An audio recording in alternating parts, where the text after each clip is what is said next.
Hello! I believe I could be live, but YouTube lies to me quite a lot, so let's see how that goes. But at the moment, it's telling me I'm live, so I am going to start saying hello to everybody. Wow, what a lot of chat. Carol won! Carol won from snowy Ohio. Hello, Carol. Hello, Deb. Hello, Tony, and welcome to Slack, Tony. We have the Debs coming in. Hello, Deb, CQ. Oh, where is Jonathan? I'm just thinking, Jonathan's not in the first 10. Good grief, Jonathan, how did that happen? Hello, Neil. Hello, Dee. Who else have we got? We've got Neil. We've got John. Hello, John. Hello, Graham. Hello, Kim. Hope I don't miss anybody. Hello, Renee. Hello, Mark. Terry. Have I missed anybody? Me. I think I'm done. Oh, and Mike. Yes, Mike's here. But, you kind of knew that, didn't you? Because we wouldn't let him escape. We couldn't be doing with that. Right, we're good to go, apparently. Don't like it when it starts well. Always worries me when it starts well. Usually ends up in a disaster. But never mind. I've got everything where it should be, which means that's the last place I'm going to be looking for it. The chat is on the other screen, though. But, hey, at least I can see it. Normally I can't. So, it's been a busy, busy week. So, first thing I'm going to do is make sure that you can see my screen. I'm not at all sure that was me moving my screen.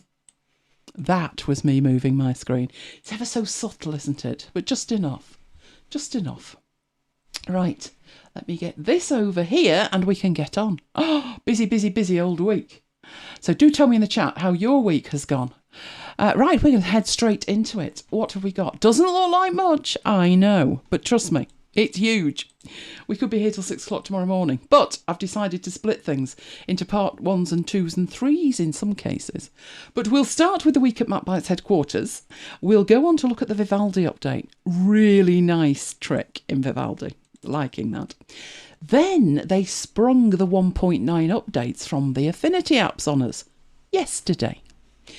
I didn't get much sleep, did I, Mike? No. A new goodness to explore, so I have. I will show you. It's tricky. The reason it's tricky is if I split it into 3 and we did publisher 1 week and photo 1 week and designer 1 week, we'd be going over the same ground a couple of times. So that won't work.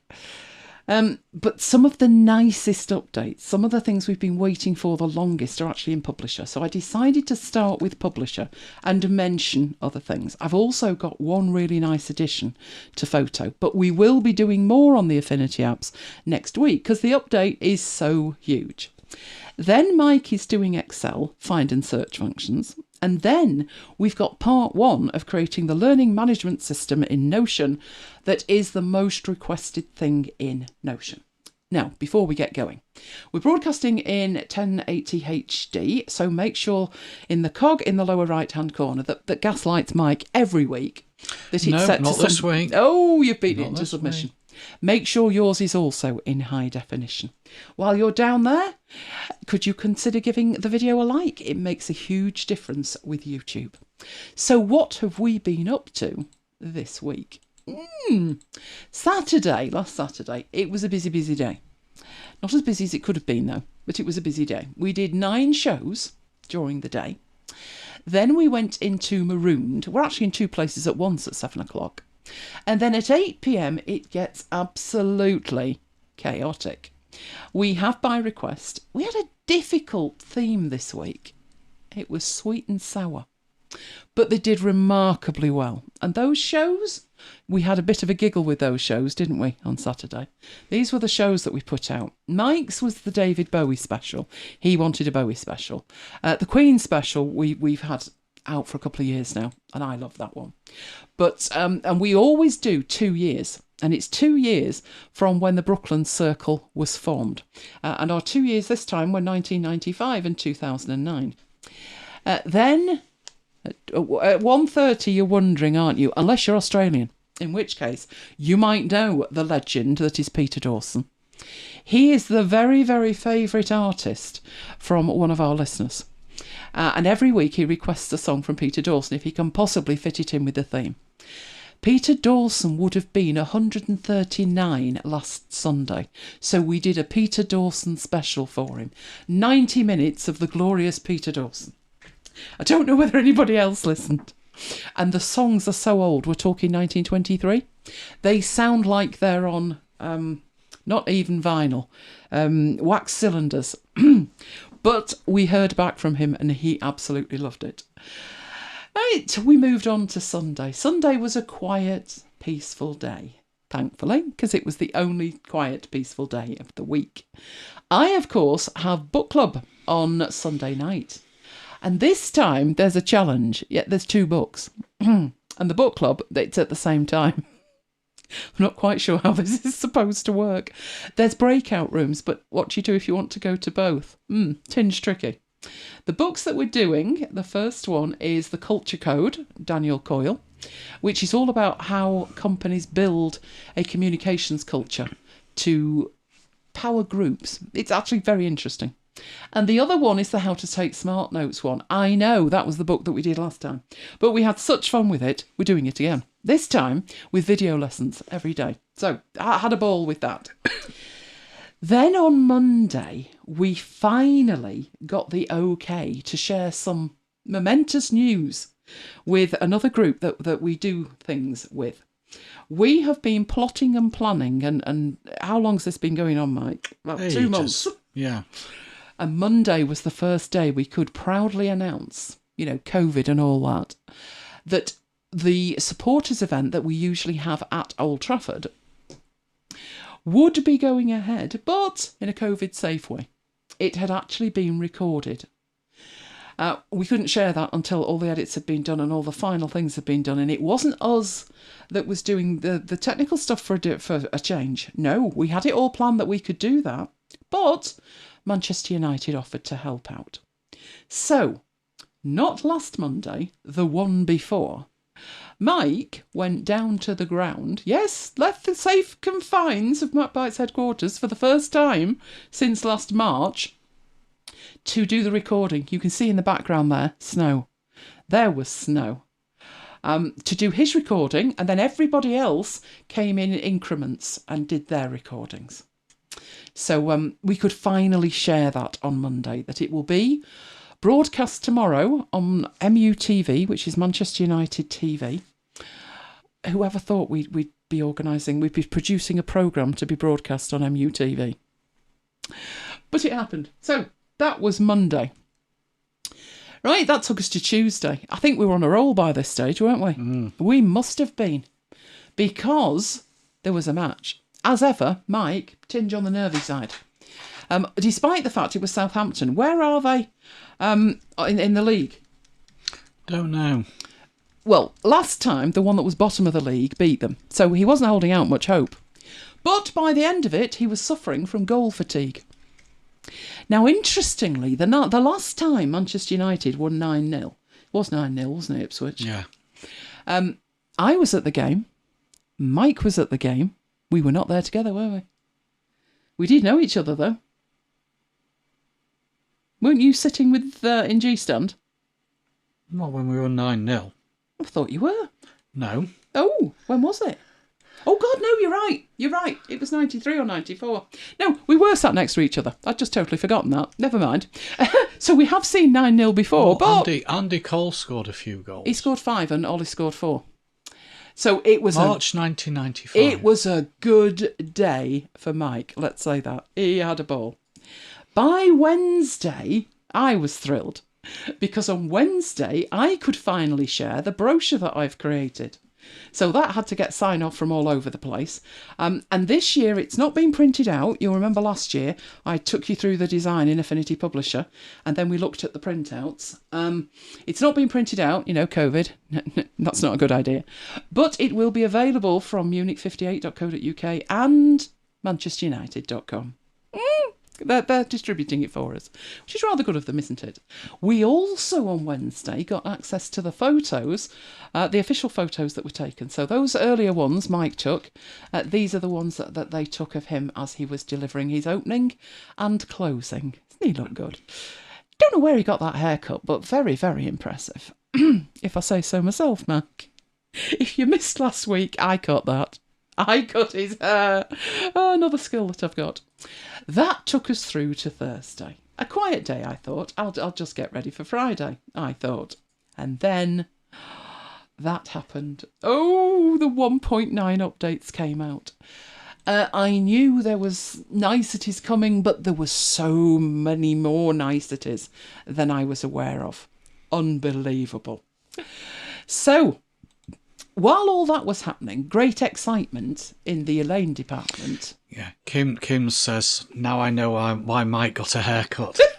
Yes, otherwise it wouldn't have happened. He wouldn't have let me near him. And Debbie S says, I was just thinking that, Kim. Oh dear, rumbled. Really, Mike? Well, I might have been excited, but can I just share the fact that one of my co-workers was, shall we say, less than enthusiastic, not as excited as me. Slept through it, bless her. She had no issues relaxing whatsoever through all the excitement. Look at her. She even put a paw on that cable, which is a charging cable if you're interested. You might be wondering why I've got clips on the drawer handles. That's a pro tip. If you put a clip like that on the drawer handles, you can hang things on them, like cables or headphones. It's a pro tip there. Or she could gnaw on them, but you'll notice there are none on the bottom drawers, so she was quite safe. Look at her. That took us through to Friday. Had to redo the entire show from top to bottom. So, anything could happen. We've certainly got fewer slides than we would normally have. But it's Friday, and Mike has rearranged the delivery. And lovely Lola looking for lovely Wendy. Sadly, no. But Mike, oh yes. It was a bloke in a mask. Yeah, but he had 2 leaks. Actually had 4. I found 2 more when I got back downstairs. Oh, wow. So he was very happy. If you're wondering about this, it's because last week, worldwide shortage of leaks. For the last 3 weeks. So he was very, very happy. And it's not just us, because Johnny's not being able to get any. Well, that won't go down well with Nanny Isaacs, will it? No. So he was a very, very, very happy bunny. Right, let's get on with it. So, Vivaldi. This actually came out last Saturday. And I thought, you could have released this a day early. Why would you release something on a Saturday? But they did. But it's a nice update. It's a bit quirky, yeah. And 2, the features in Vivaldi make it perfect for Notion as far as I'm concerned. So, let's whip and have a look at that. I've got messages coming in here via WhatsApp, Mike, from the priest. What does he want? He wants to know if you were on the TV tonight on Granada because he missed it. Well, and did he he not wants to see it. me? No, he's heard from the parishioners that you were on the telly. Mike was indeed on the telly deliberately tonight. didn't say anything to anyone just to see if anybody would watch it. Well, no, would comment. The parish secretary's seen it and she must have told the priest, and the priest is now asking me. Why doesn't he ask me? I've no idea. Oh yeah, does he have your number? No idea. My mother saw it because I told her. She was the only one I told. Right, so let me show you what it looks like in Notion. So this is my Notion. So I'm going to bring it on, right, and show you that I have all of the pages open that I want to have open in tabs. But you'll notice that my tabs are down the left-hand side.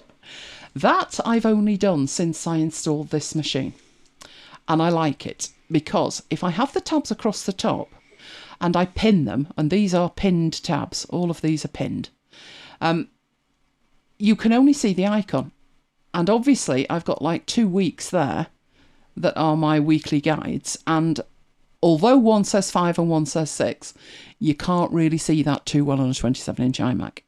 And stuff like the MacBites ones and the After Hours ones and the show ones. Look at that, Jonathan. 137. Just saying. Aye, Kettle. Just saying. It's easier for me if I can see the titles. You can also see over here. This is the chat from the last Marooned, which we had at 7 o'clock tonight. So what it enables me to do with the features that Vivaldi has is that I've got these tabs that are pinned, but I can navigate them. I have enough room in the middle for the actual content, and I can open up any one of these side things here, each one having something different. So this one happens to be the chat for MacBites FM. I also have the ability to listen to Brooklands. I've even got in here WhatsApp, which I think is pointing to the chat we had at the weekend. It does take a little bit of time to load.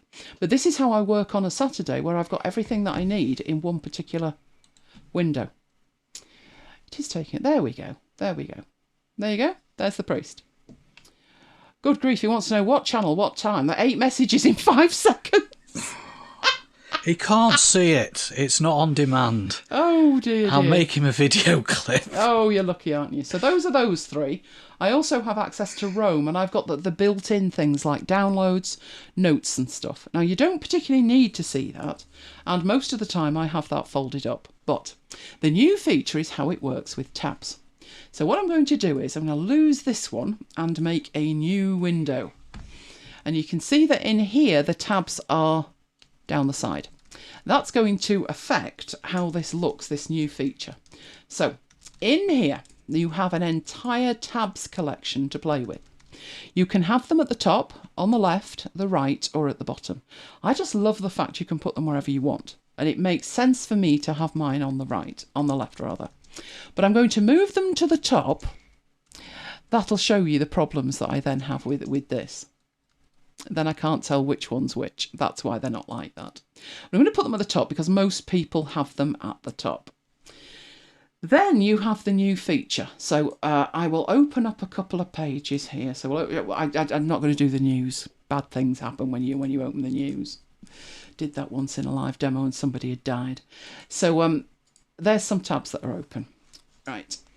But you have new options in here. Lots and lots of options. All of these are to do with how the tabs work, which I think is absolutely amazing. So you can change basically anything you want to do with this. Now, I have mine pointing to a specific homepage, so because it doesn't support the speed dial that I have, which is this, which is basically like a surfboard. These are the places that I need to go quite frequently. So that's why I have it set to a set page. Where have you disappeared to? What are you doing? It's picked something else to be active. Right, so in here. So that's what I've done in the new page one. Now, this one determines where new tabs open. So after the related tab, after the active tab, the last tab, in a stack. So you've really got anything that you need to do with a tab in here. The new features are all the way down here, which is called tab stacking. And what you have with tab stacking, the default is that it's off. So there are no tabs stacked. You then have 2 alternatives, which are 2-level tabs or compact. So if I turn on the 2-level one, show you how this works. So we've got it turned on. If I then go back, move that over there out the way. If I go in here and we go to MacBites, and let's say we open up some shows. So I'm opening up the shows page in here. These were the shows. So I'll open up the last 3 shows. Obviously, you're getting tab after tab after tab. But I have actually said to it, make these tabs available so I can stack them. So if I take the index, which is this first one, and the second one, so I'm holding the command key down and I'm selecting all the tabs that I want, then right-click in it, and you have the ability there to create a new tab stack with the selection. Alternatively, you can create a new tab stack by the host. So there's one extra page, isn't there, which is this one here. That one there. So I haven't selected that one, but it knows it's the same domain. So I did have an option that I could do that either with just what I've selected or by the host. So let's go by the host and make it a stack. And that is what a stack looks like. I reckon most of you are going to be screaming, saying, heck no. That's just terrible. Because, you know, you've got your top level. So there we're at Amazon and here we're at MacBites FM. When you go to that one, it shows you these tabs. But I think if you got used to it, that's really useful. I can think of a use for that. I can. Where's 134? Did I not do 134? I thought there's 134. Right, so let's move 3 over there. So you can move them about within their lower decker. And they're not visible if you're on another one that is not in the stack. So my initial reaction was, that's confusing. I don't need that. But actually, I think it's got scope. I could use that. Particularly if I'm on a page, I can see that this stack has 5 tabs in it.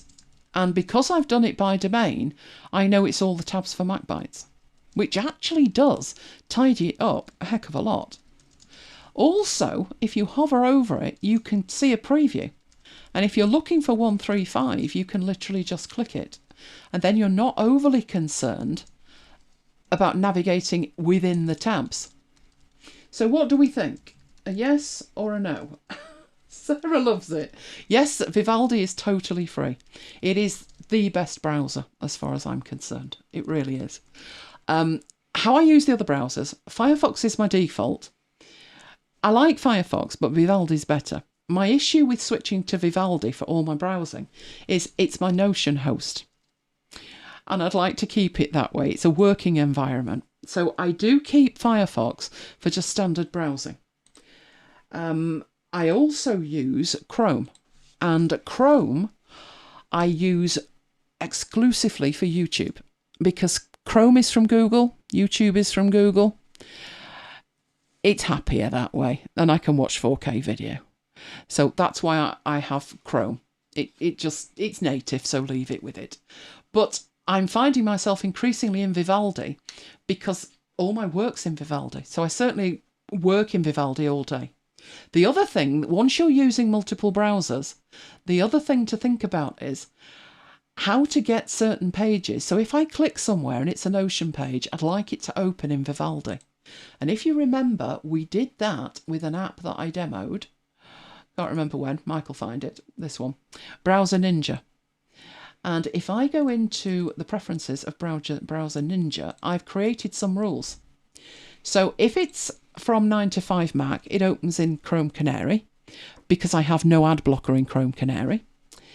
Creative Market opens in Chrome because that's the only one it'll read it in. Cult of Mac, why have I got Cull of Mac? That's something totally different. Oh, good grief, woman. Right, Cult of Mac. Cult of Mac opens in Canary because, again, I need to have no ad blocker. 108. 108. I knew it wasn't long ago. 108, we looked at Browser Ninja. But Notion opens in Vivaldi, and that's how I do it. So if you are using multiple browsers, then you need something like Browser Ninja, Browser Fairy, or Open Links With. But be warned, Browser Fairy, went subscription. That's why I've gone for Browser Ninja. So that's how I handle multiple browsers. But these tabs, I'm thinking they're useful, but they are taking up a little bit of room. And because I can hover, when I'm somewhere else and I hover over this, I can actually navigate straight to the page. I'm thinking I don't particularly need these tabs, double-decker, taking up a lot of room. Okay. That was what the other option was for in the tab stacking. So 1, disable it. 2, enable it on two levels, double-decker tabs.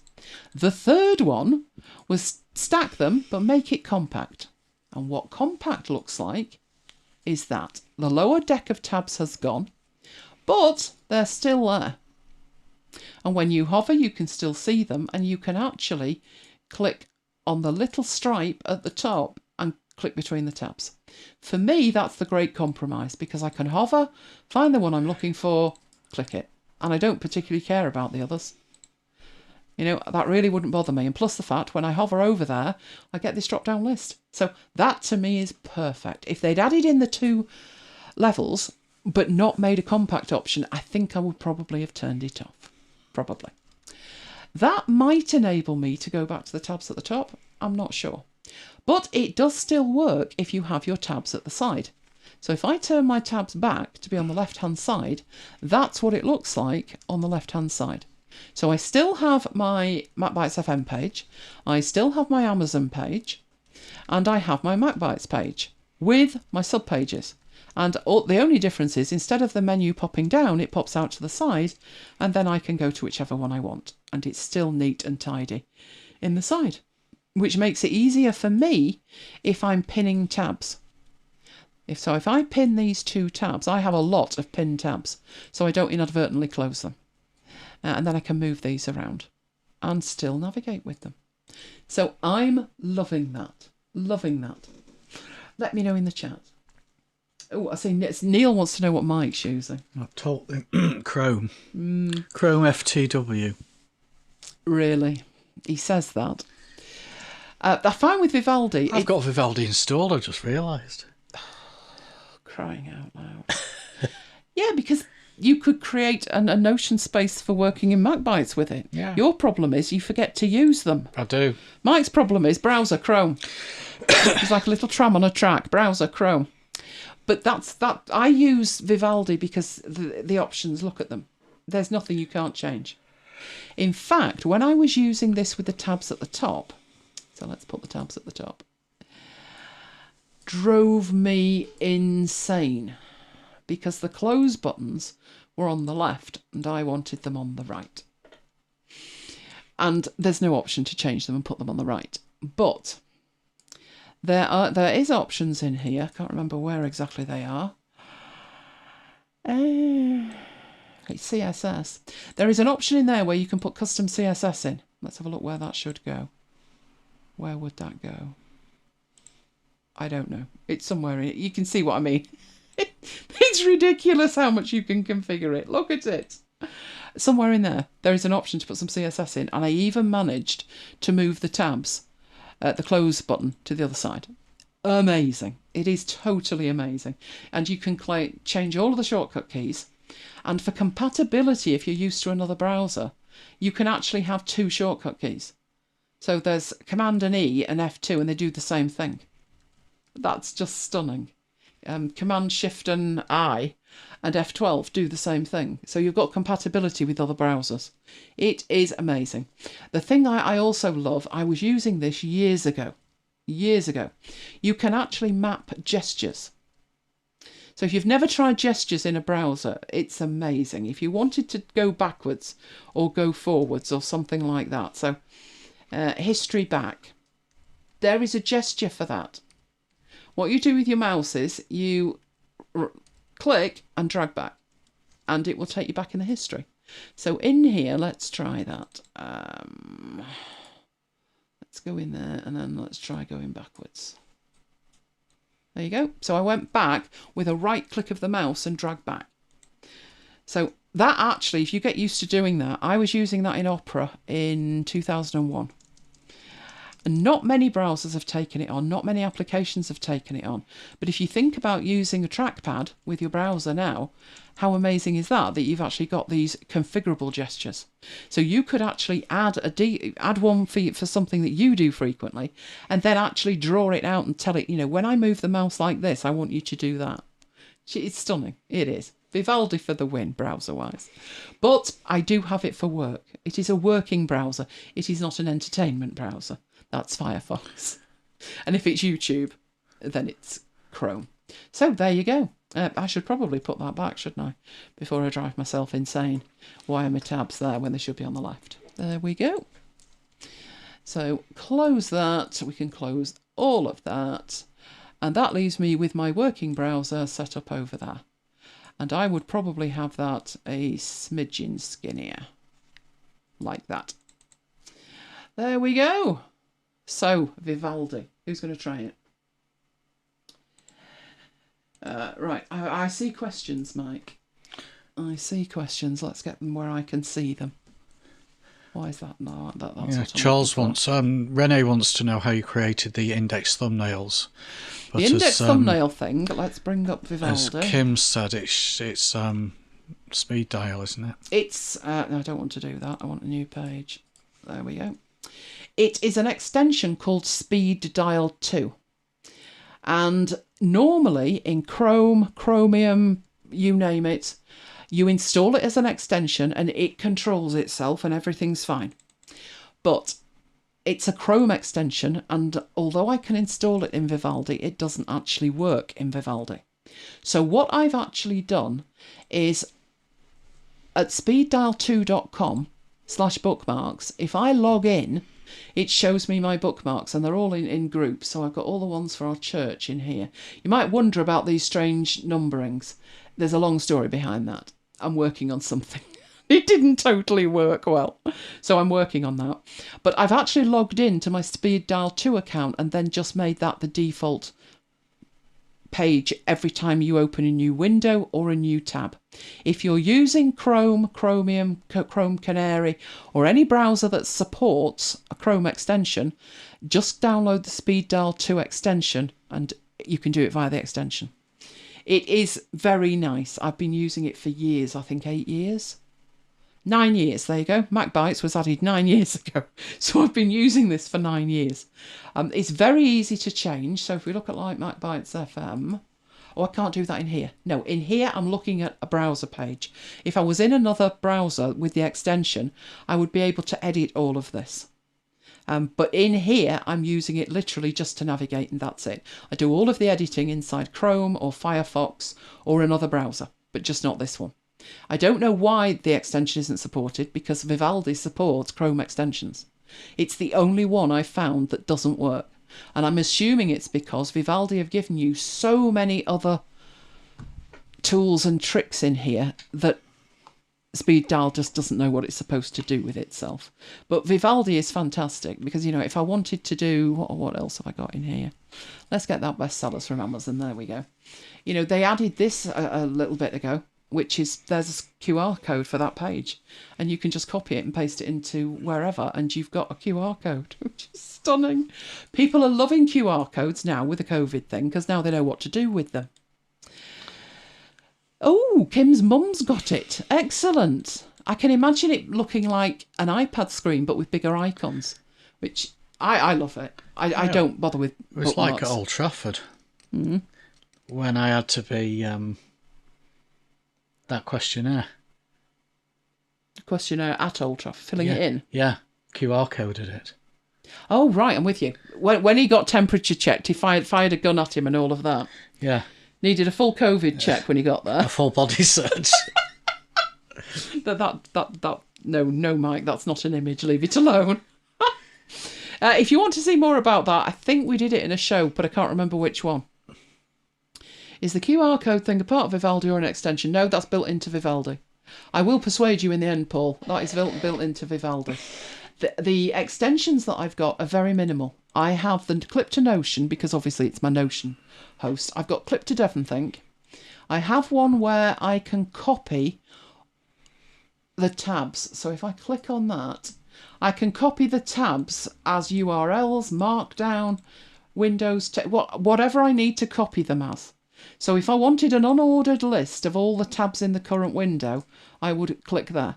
And that's it. It's copied it to the clipboard. And how I would then use that, this is drafts. This is a quick draft. If I paste that in, I've got all of those links, but in the format that I need them for the show notes. It is a godsend. That extension's amazing.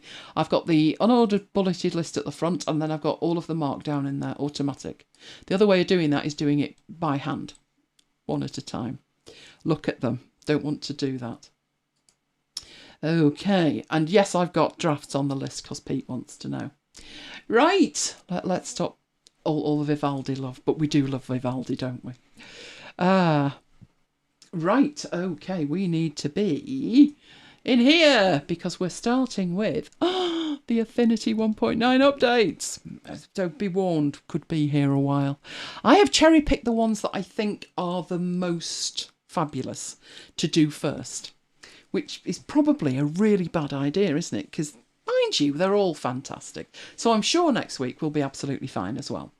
So the 1.9 updates, these were the 1.9 updates that came out on Thursday, very late on Thursday. They are for everything. They are for all three desktop applications on Mac and on Windows and the iOS apps. Now, the Windows ones do have some different changes. because the Mac already had those changes. So what they've done in Windows is there's some things I can't actually show you. They're just there. And you're just going to have to trust that they work. We have to trust them. One of the things they said was all three of them are much faster now. Well, that's fairly subjective, isn't it? So let's just say they say they're all three are faster. The Windows versions have now been optimized for a certain graphics processor, so it's more akin to how the M1 Mac chip is working. So they are dedicated Windows changes.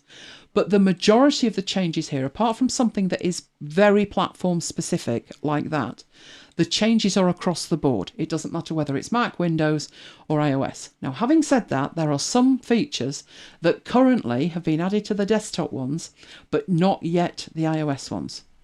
I started making a mind map of this, ended up with a bit of a headache. It was a nightmare. There were so many new features across 9 different applications on different platforms that I thought, you know what, just pick some and show those. So next week I will have had a few days peace to look at all of the things. But the ones I've picked are, I would say, very big features that you will love seeing. So I'm starting with one that's relevant for Tracy, which is PDF Passthrough. PDF Passthrough is an entirely new feature. In terms of how they've done it, it's very clever. Because what it's about is what a PDF looks like when you embed it. Technically speaking, it should look exactly the same as the PDF looked on the machine it came from. So if we think of fonts, for example, how many times have you opened a presentation? Now, you might not use comic fonts in your presentations, but I do. And if I open that on another machine, not going to look like that. No, going to look like that because the font's missing. Now, in a PDF, if it looks like that, the font should be embedded, and therefore, when you put that PDF into your document, it should be fine. It should look like that. Only many times it doesn't. It looks like that. So that's the problem that PDF Passthrough sets out to solve. So let's have a look at PDF Passthrough. Dee wants to know what the heck the Designer Contour tool does. I could tell you, but I couldn't actually show you because I've literally not had a chance to look at that. Okay, let's get Publisher up. Did I close it? That's not like me. The first time I ran Publisher, so just to be warned, in fact, the first time I ran all of them, we had that problem again where it was sitting and thinking about it for about 40 to 45 seconds. It seems to be a one-off. It seems to be doing something that's a one-off. So if you open it and think it's not working, don't panic. Just leave it. Eventually you will get something. It will come up. But depending on the speed of your machine, this one is a 2020 iMac with a top of the range with 128 gig of RAM. And it still took ages to open. So if it does take a couple of minutes, don't panic. Right, okay. So this is Publisher. You may instantly notice a difference. I could tip you off as to some differences, like entire new tools to play with. But we will see those. We will. But this one is how the pass-through works. So what I'm going to do is create a new file. Another little thing I've been noticing, and I don't know if it's just me, maybe I just feel I need a tin hat and I'm persecuted. But sometimes when I open the new document dialog, I don't see anything. I see my presets and print and all of this, but this huge area down here is blank. But if I just click like that and I happen to hit one of them, like battleships, if I hit one of them, then they appear. So let me know if that's happening to you. Right, you're all coming up with features that you've seen, but so far they're not the ones I'm showing you. That's next week. There must be easy 40 to 50 new features. But what I'm going to do is create a file here, and I don't particularly need facing pages. I just want to bring, in fact, let's put facing, but why not? We'll pretend it's a book of some description. There you go. Right, I will just create a new file. So there we have a new file. And in this file, I would like to place some documents. All right. Oh, Debbie's got that too. So I'm glad it's not just me. Excellent. Excellent. 128 gig of RAM. Your iPad Pro. Oh, a 17-inch iPad Pro. I want a 17-inch iPad Pro. I've predicted that every event for the last 3 years. I do a lot of video processing. So that's why. Anyway, what I'm doing here is I just want to place a file. Now, when you place a file, we've done this many times before in many different demos, but when you place a file, the object of the exercise is to basically show a file in another file. Now, why may you do that? Well, let's say in here, let's add some pages. Why are we not adding pages? There we go, number of pages. Let's add 7 after the first one. So we've got a nice little laid out book there. Let's say I've already designed the front cover and I don't particularly want to redesign the front cover. And I've got a PDF of said front cover. And indeed I have. I have a couple of these. I have this one. That's not good, is it? Go on, open it small and put it in the centre. There we go. That is actually a front cover that we use when we make our recording notes. Okay. So that's one. And our other one is that one. Now, these have fonts installed. And obviously, because they were made on this machine, they're fine. They're showing properly. No problems at all. I will drag and drop one in here. So we'll have 132 in there. And I will just place that in the right place and everything is fine. We'll add the second one just for the sake of completeness. See what happens if. But all I'm doing is dragging and dropping. But that's the wrong one, isn't it? Which one is it? That one. That's the one I want. Drag and drop that in. Tell me you are thinking about it and that you are not going to crash. As I watch the spinning beach ball of death. Come on, come on. It doesn't like it. It doesn't like it. Oh no, there we go. So what I'm doing with those is placing them in the right place. And they look absolutely fine. I could even go further than that. Okay, I could. So let's go back to this lovely pink one and double click it. And you get that. Now what that's showing you is the underlying content of the file. The reason that you're not seeing it look like that in the document is, let's close that down, we have this set to the page box is the trim box. So within my PDF, I have a media box, a crop box, a trim box. I've got all kinds of boxes. But the trim box is what makes it A4 size. There's my artwork. Now, this PDF pass-through is this option here. You have pass-through and you have interpret. Previously, it was interpreted all the time. At the moment, the default is pass-through, but previously it was that. Now I've switched it back, no difference whatsoever. None whatsoever. If we go into this one and change that to interpret, no difference there either. So you may think, well, that's not much of a feature then, is it? But remember, I created this artwork. It was mine. So I'm going to save it. We'll have that as pass-through. I'll just put it in the root of there. So we've saved it. Okay. This would be because I created it. I have the font.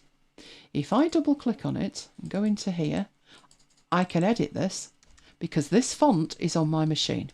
This font is called BD Cartoon Shout. And it's one that I use quite a bit. So I would expect whether that was pass-through inserted or interpret inserted, it would work. And clearly, at the moment, it is doing. So, to break it, we need to do something unthinkable, which is, in fact, I don't even need to bring that back on. I actually have an Alfred thing that will open the fonts folder because I spend a lot of time in there. And there is the font in question. Okay. So what I'm going to do with that, can you believe that I installed that the date modified is 16 years ago today. Right, let's take that out of there, and I'm going to put it in my data folder. So it's no longer in the fonts folder. That's the same as not having it installed. Right, when I go back in here, it still looks okay at the moment, doesn't it? But what I'm going to do is, I'm going to quit out of that and open it up again, because when it opens it up, it reads the fonts in, and it makes a decision as to whether is that font there, is that font not there, what do I do with this? And that's the problem. If I don't have that font installed, I don't own it, and it can't find it, then with the PDF pass-through set to interpret, it will interpret what's there rather than actually show you what that document is intended to look like if you have the font installed. The same is true on the other artwork, only that's even worse, because you can see there we have a shadow in the background, which clearly isn't a proper shadow. It's something that I've created as artwork rather than it be applied as a setting in here, an effect. So I've done it by hand, which makes it look even worse. So that's the problem that PDF pass-through aims to solve. So I've proved to you the fact that the font isn't there. You've seen me delete it. It's disappeared. And you can see the impact of that in here. But with the object selected, the embedded document selected, if you change the PDF pass-through option from interpret to pass-through, the right font appears, because it knows what it should look like, but it's letting you actually edit. So this one down here doesn't fix them all because it's on an individual basis. You need to select each individual one and then make a decision as to what you actually want to do with it. And obviously we want to pass through. So that is the feature that we're hoping will fix Tracy's problem. Do you want me to try and insert your file, Tracy, or do you want me to do it later? I don't know how much you've anonymised it. Let me know. She says she's anonymised. She's anonymised it, right. Did you email it to me? She mailed it to you and she sent it in WhatsApp. Okay, we will get in here. Okay, I will find it, I will download it, and we will see if it works, because I am definitely not going to have what the font is, I wouldn't expect. Okay. I see it, I will download it, and I will drag and drop it in here and see what happens. Oh, isn't that good of Google? They've let me know that I'm live on my channel. There's an email I really need. Okay, it should be in the downloads folder, so let's go and have a look at it. Nothing like something that probably won't work. We love demos like that, don't we? Okay, I have a file. That's the file. So where are we looking for these? You'll know where they are, won't you? So let's go into here. Is it A4? Drag and drop Tracy's in. It looks like it is. Right, so we've got an A4 one. Where is it? Oh, Pete wants to know how it does it. I have not looked into how it does it. Normally, the font, either the font or a subset of the font, now a subset of the font is just the letters you've used, is embedded in the PDF when you create it. So actually, it should be able to do this anyway without you having to say pass-through. But it's just something that Affinity Publisher does, so they've added the pass-through option so it can use it. I would expect it is that. I don't believe it compares it with a web archive. I would say it's using what's embedded in the file. Right, so where is this bullet pointing question in here? Is it down this at the bottom? Is it a general bullet point? Where are we? The main font's weird, Agency FB. Well, let me have a look. Oh dear. Yes, it's telling me it contains missing fonts. So no, I don't have the fonts. But if we go back, because that's edit mode, if we go back to here, it is actually showing it because I've got it in pass-through mode. So let's have a look what interpret would do. There's your problem. No, I didn't install it. I did not install it. So no, that's what an interpreted one looks like. Now you might be thinking, good grief, that's bad. Well, for a start, it's in Spanish, so don't worry about the actual words. But clearly all these hieroglyphics are not correct. That happens when you create a PDF and you compress it and it starts doing weirdness to show it correctly, but compress it. So it's using hieroglyphics to do that. Which of these bullets we're talking about that were the problem? Is it these down the bottom here? Is it looking that bad when you normally drag it in? Because the pass-through is not looking bad at all.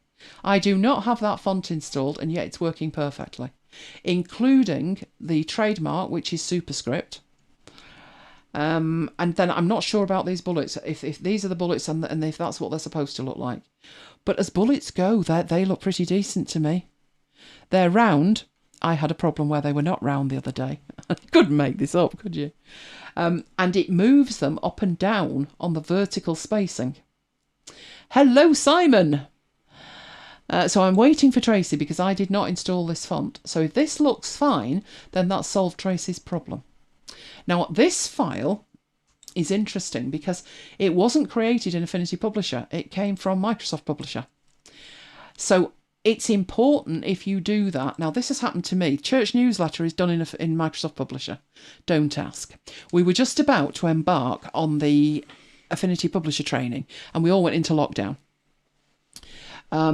So the parish secretaries had to carry on with Affinity Publisher, with Microsoft Publisher, which means when I get some work to do and I do it in Affinity Publisher, I just send a PDF because I'm not wasting my time.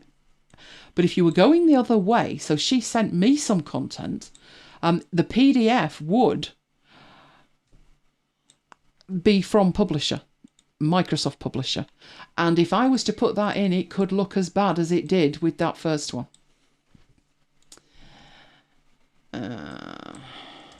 So I would say that that's way better than I would expect, because if it's not using the new feature, it's going to look like that.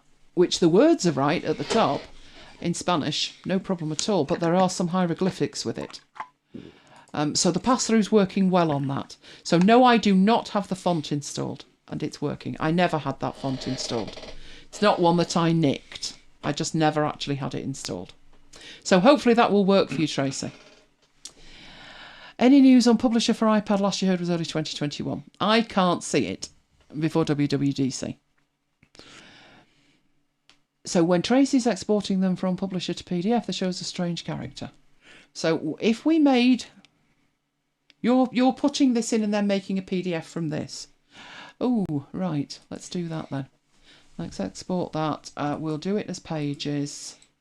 We'll do it as this page. No current page. And see what we get. So let's export that. Put that on the desktop. And see how it goes. Right, that should have done it. Let's see what mess it makes. Looks okay to me. If those bullets were weird characters, they're not weird characters now. Okay. Is it working the same way as the package? And yes, it is. It's not. I've not installed the font, but obviously to preview it, it's doing one of two things. It's either installing the font on a temporary basis, or it's just using the preview in there. Now, if you're intending to edit it, then it's going to need the font to edit it. But I did not have this font. So I have never had this font. Tracy doesn't like this font. It's got its uses, Tracy. But I agree with you, as a body font, it's not the easiest to read. It's very much a heading font, isn't it? But no, it's working fine. So hopefully that will have solved Tracy's problem, which is fabulous.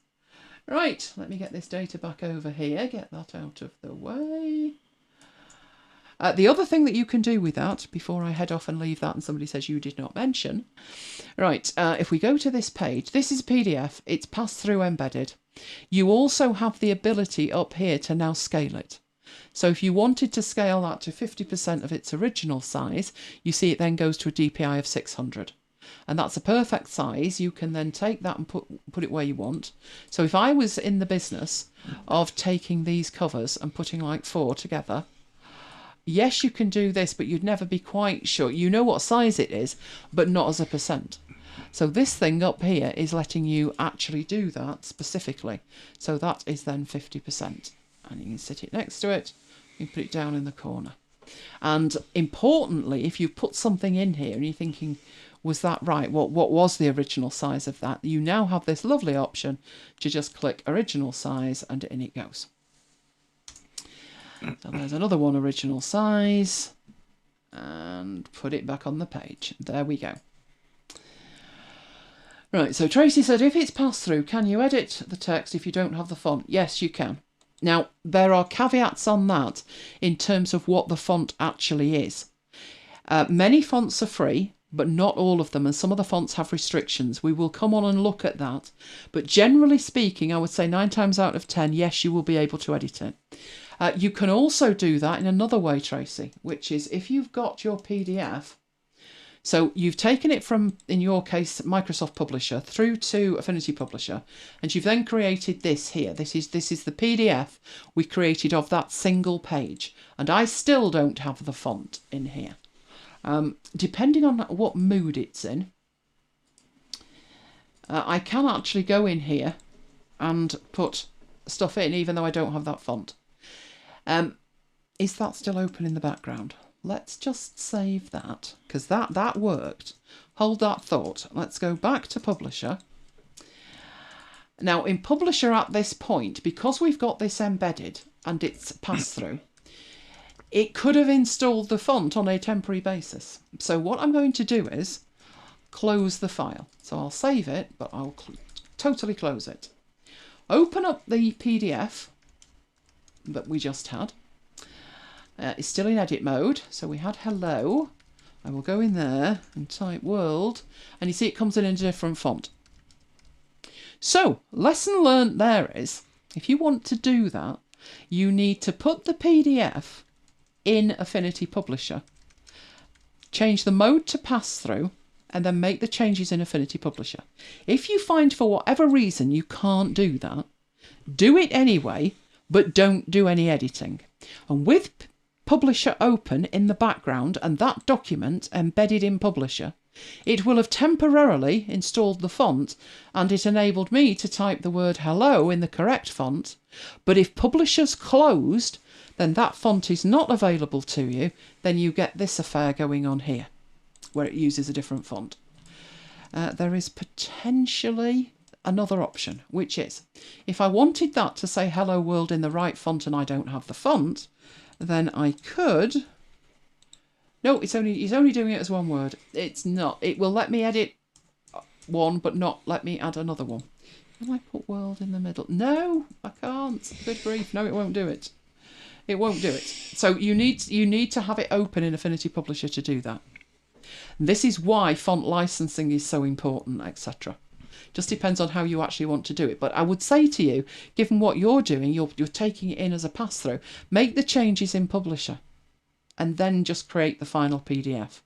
This is why you would have problems without that font. Now, I know you've got the font, but there may be other fonts that you don't have, and it was doing weirdness with the bullet points as well. So it's all to do with how it actually does it, which we're going to come on and have a look at. So let's close that. And let's get back to where we were, because I do think we're done at that point. Right, this will explain it all. Saving it as a package. For many, many years, other applications have had this ability. And I don't suppose it's taken that long to come to Publisher. It just feels like it, doesn't it? Right, there are other applications that work this way. Some are more transparent than others. But generally speaking, we have a file. And we think of that as being our working file. It's a Word file, an Excel file, a Keynote file, a PowerPoint presentation, and it's a file. One file. There are exceptions to that, though. Scrivener is an exception to that. It looks like there's one file on the Mac, but it isn't. It's a package, and inside it, it has multiple other files, all of which, if you look at the package contents, can be viewed individually. So I have had situations where Dropbox has lost its mind, and it tells me that it's corrupt. The file's corrupt, and I think that's fine. Let me in. Hold me beer. I go in and I open the package, and I can see the files that it's saying are corrupt, and then I can fix them because it's a package. But traditionally, applications like Word, Excel and PowerPoint have not been treated that way. And the reason behind that was Microsoft did not want other companies able to hook into their file formats and let people edit them. However, in this circumstance, it's slightly different. Affinity apps still use the file metaphor. There's Affinity Designer files, Affinity Publisher files, Affinity Photo files, and they are files. But you may have a problem when you come to send that single file to somebody else to work with. Because you may have linked to graphics, you may have font problems. There's many reasons that you don't have everything available. And that's why they've introduced this capability, which is there is an outer wrapper called a package file. And that has a package, the extension is package, but it also has some folders, and in there it puts the images and it puts the fonts. So in essence, what you're creating is, think of it as opening a suitcase and throwing in everything that file needs to display correctly and work correctly on other machines. It could be a machine of yours. So you've done this on your desktop, now you need it on the laptop and you don't have the fonts installed. There is a way around that. Always, whenever you install a font, create a folder in a cloud service, mine's Dropbox, in my application support folder called fonts. And that folder is a mirror image of the fonts I have installed on my main Mac. And whenever I install a new one, I also copy it to that folder. And then wherever I'm working or wherever I'm delivering a presentation and I open PowerPoint or Keynote and it says, yeah, not got that font, then I go to Dropbox and I find the font and I install it on the machine that I'm actually on.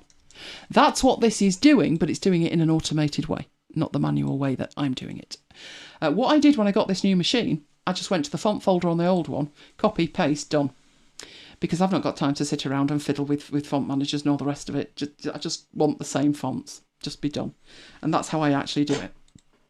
So what we need to do is to be able to create this package file.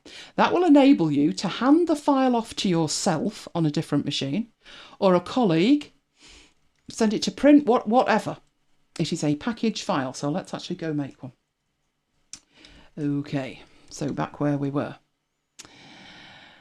Good grief. Have we got more questions here? I have. Have I been able to completely give up Adobe for Affinity yet, or do I still have an Acrobat subscription? I do still have an Acrobat subscription. My rationale for doing so is less important now because of Bridge, but I train on it. I also have 20 odd years of old files, and clients tend to send things in Acrobat. Otherwise, I probably could. Right, so this is a brochure. This is the brochure. You can. How can you tell that this is for production via PDF? How can you tell that I'm not printing this year? I put the bleed on it, so the bleed is there if I need to print it, but there's a very quick way that you could look at that and say, yeah, that's not for print. It's A5, each page is A5, but how could you say to me, that's not for print? Because if I looked at that on somebody else's system, I would instantly know. It's one of the things when I say, when you get a file, look at it. Look at, if it's a Photoshop file or anything else, look at it and check the channels, check the saved selections, check everything that's in it. Okay? RGB colour, Peter says. No. I'm not sure if this one is RGB colour. I don't think it is. It was based on last year's, so I don't think it is. Let me have a look. Did I do in the colour? No, it's all set up for print. It was set up for print last year, and this is a derivative copy of that, but there is one huge giveaway that once I've told you, you will never forget. But it would be very easy to miss. This is the front cover. I know we've got everything showing on it, so let's get rid of that. Right, we've got a running order this year that we didn't have last year. This was in there last year, but the story has got longer. So this one is all about the remembrance events. Then we've got the Munich story. Pete says single page spread. I did do that for a reason, Pete. That is one giveaway, but it's not the giveaway. It's not the absolute giveaway. It used to be a double spread. It did. It got complicated because I had to take pages out. There is one huge giveaway right in front of you, and when you see it, you'll know. So these are poems and songs that are usually in there. This year, we've been able, because it's a PDF, to make the text bigger, which is nice. A lot of people that are looking at this are older.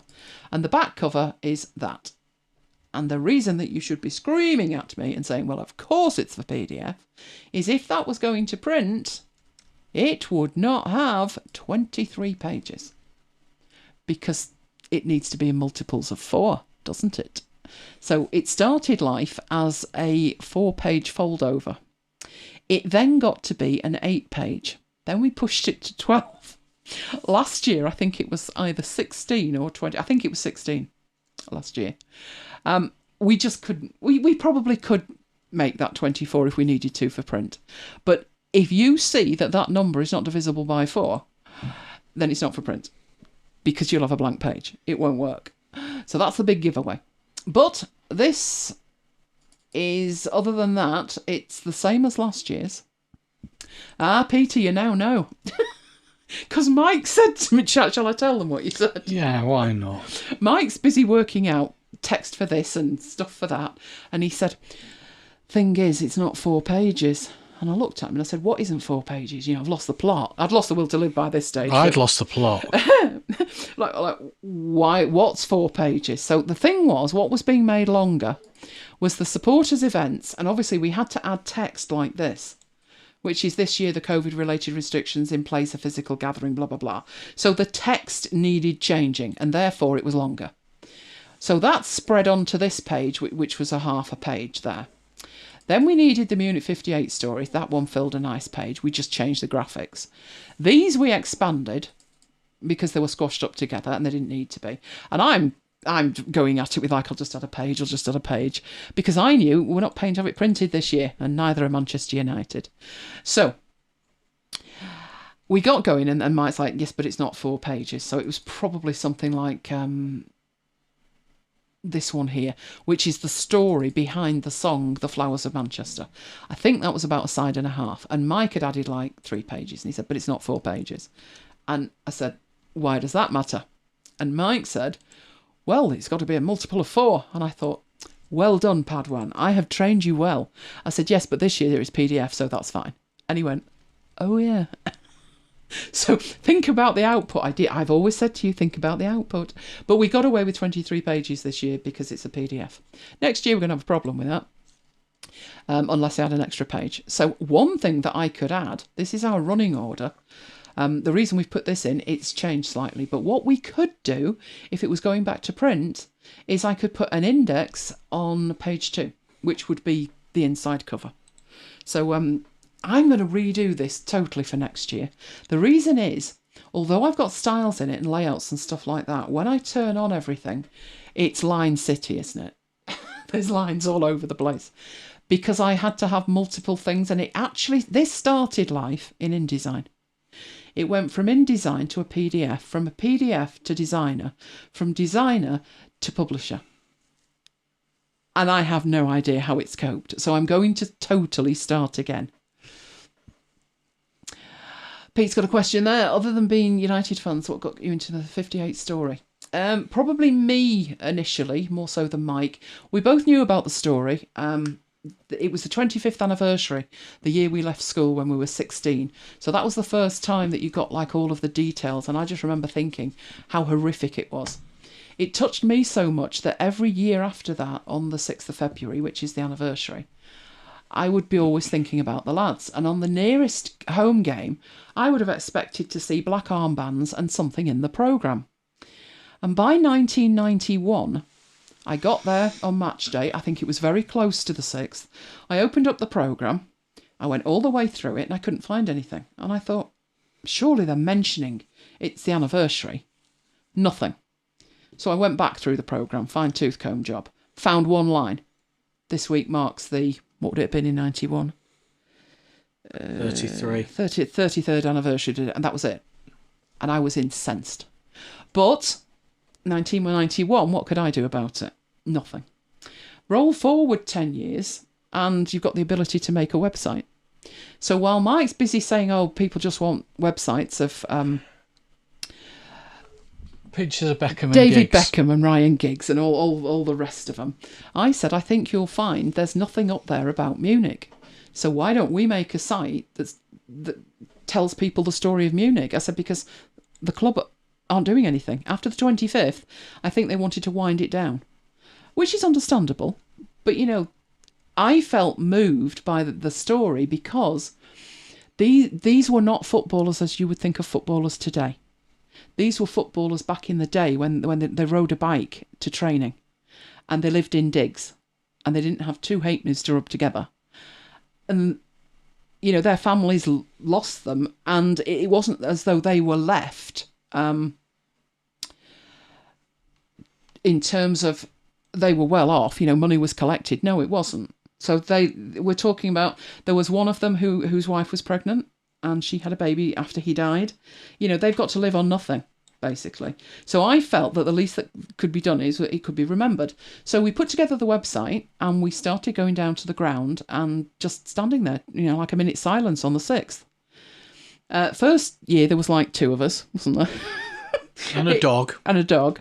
And it grew over the years until, as you can see in here, this was, let's get rid of all of that.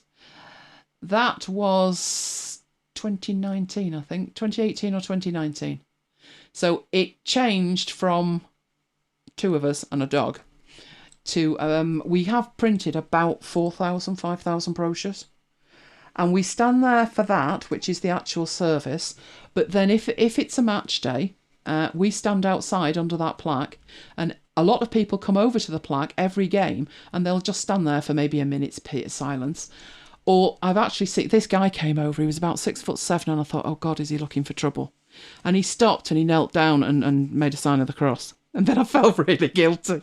So we stand there and we give out the brochures. Really, it's just a matter of remembering. It's just a matter of thinking back to 1991 that I read half a sentence in the programme and I just didn't feel that was enough. So United approached us in, was it 2014? 2014. Very mindful that it's a supporters event, not to tread on toes, but if there's anything they could do to help. And what they've done is the plaque, which is that bit there, has always been there. But not necessarily in that place. That's the 3rd one. They keep moving it. But that was there. But there was, what they've actually added, they've added the flowers either side. That's there all the time. This was added over the top. This was added over the door. On the days we're actually there doing it, there's all these hooks for flowers on both sides of the door. There's the PA system that we have. And here we've got, that's our MC, Rev John. And he's on a plinth so people can actually see him. So that's the stuff that the club actually do. But just to give you an idea, a couple of years before the 50th, we were stood there ready to sing and stuff. And it was 4 minutes past 3, which is the absolute moment of the crash. And we're having a minute's silence. And over the PA came an announcement, and I just stood there and shook my head. And I think that was the point that United realised, you know what, we can't be doing this because that's bad. That is really, really bad. So that's never happened since. So they are very, very supportive and very, very mindful of it. And hence tomorrow, it's actually being broadcast on their channels rather than stress our channels. And, you know, they're promoting it in their own way. But they have clearly said it's a supporters event. And we thank them greatly for that. Right. Would you care to share the Affinity published file? Which one? This one? Let me tidy it up. It's a nightmare. It is an absolute nightmare. It's been kicking around for about 10 years. So I'm going to tidy it up. That's awesome. Really glad you did. Story of the keeper going back to pull his mates out really stuck with you. Yeah, that was Harry Gregg, and unfortunately he died on the 17th of February last year. He just about made the Munich thing. On the 60th, which was 3 years ago, the event was taken inside because obviously on the 60th, it's like the 50th. The 40th, they did a thing at the cathedral. The 50th, they did one inside Old Trafford. And the 60th, they took everybody inside Old Trafford. That was the first time we went down with meetings, wasn't it? Trying to organise everything for who was singing and poems and stuff like that. What was I going to say about that? Yes, and inside it was like an entire suite, and everybody who had been invited was in there, and it was a hot meal provided, and then you were actually in the stand to go out into the stand into like the executive boxes. In our executive box, we were with Martin Edwards and his wife. Well, I think it was his wife. He was the old chairman. Yeah. Next to us, there was Kenny Dalglish, which I thought was lovely because, you know, he's a Liverpool supporter, Liverpool person. But obviously he was in charge at the point of Hillsborough, so he had some understanding. But I don't think he wanted to hang around in case people thought he was like encroaching, but he was next door. And Harry Gregg, the guy you're talking about, the keeper, was there. And he must have been 82 at the time, something like that. 82, 83 years old, on sticks. But he was there, and he said, this will be the last time I come to Manchester, because, you know, I'm not up to it anymore. And fair enough, a couple of years later, he died. So, yeah, he was there. Were your parents United fans? My parents both were.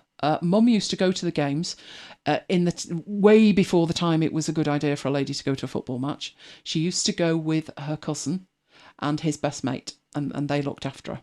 She loved it. And Dad had always been a United fan, absolutely. Mum did have a moment where she supported Nottingham Forest.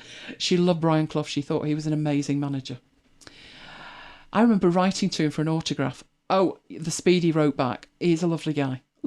But the drink got him at the end, unfortunately. I went down to a match, and it was the first time I'd been down to Forest, and I just wanted to go to a match at Nottingham Forest. And it was in the miners' strike, and they called it off. They said the pitch was waterlogged. It wasn't. I'd seen it. They didn't have any police. They were all at the mines. So they called the match off, and Brian Clough himself said the referee would get a lot of stick for that. So he drove him home in his Rolls Royce, and he passed us. Me and my dad sat outside.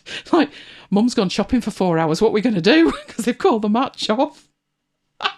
That was a good one. But yeah, Mum was a United supporter. Mike's mum and dad, no, not interested in sport at all. I think Mike's dad had watched a bit of cricket, but football, definitely not them. So Pete seems to remember a story that one of the plaques was buried in the wall of the ground. Is that true? Yes, it is. It was... Let's have a look at the plaque story. There we go.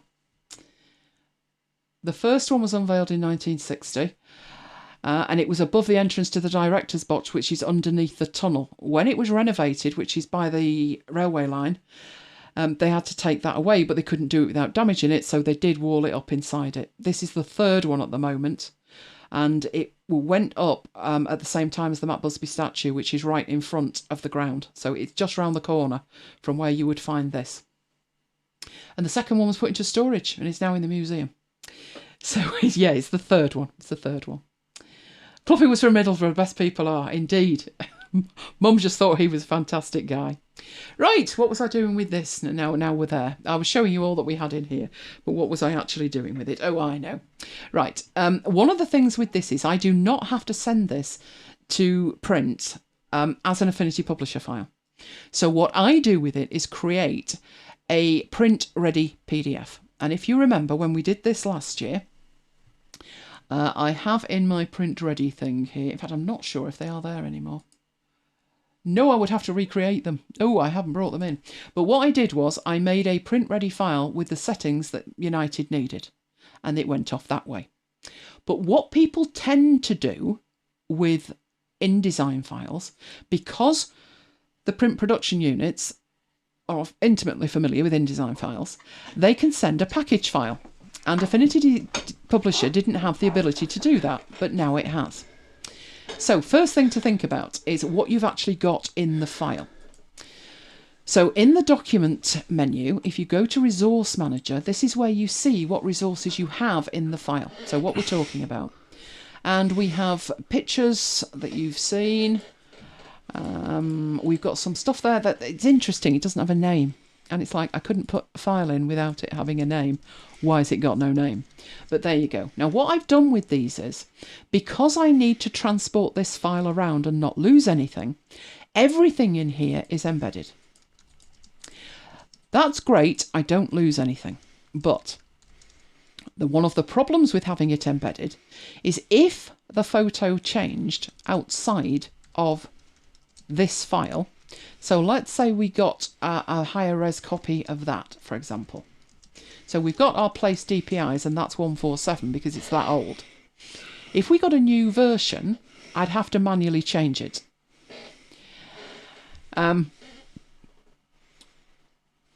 If it were linked, I could change the file outside of this file and it would get updated.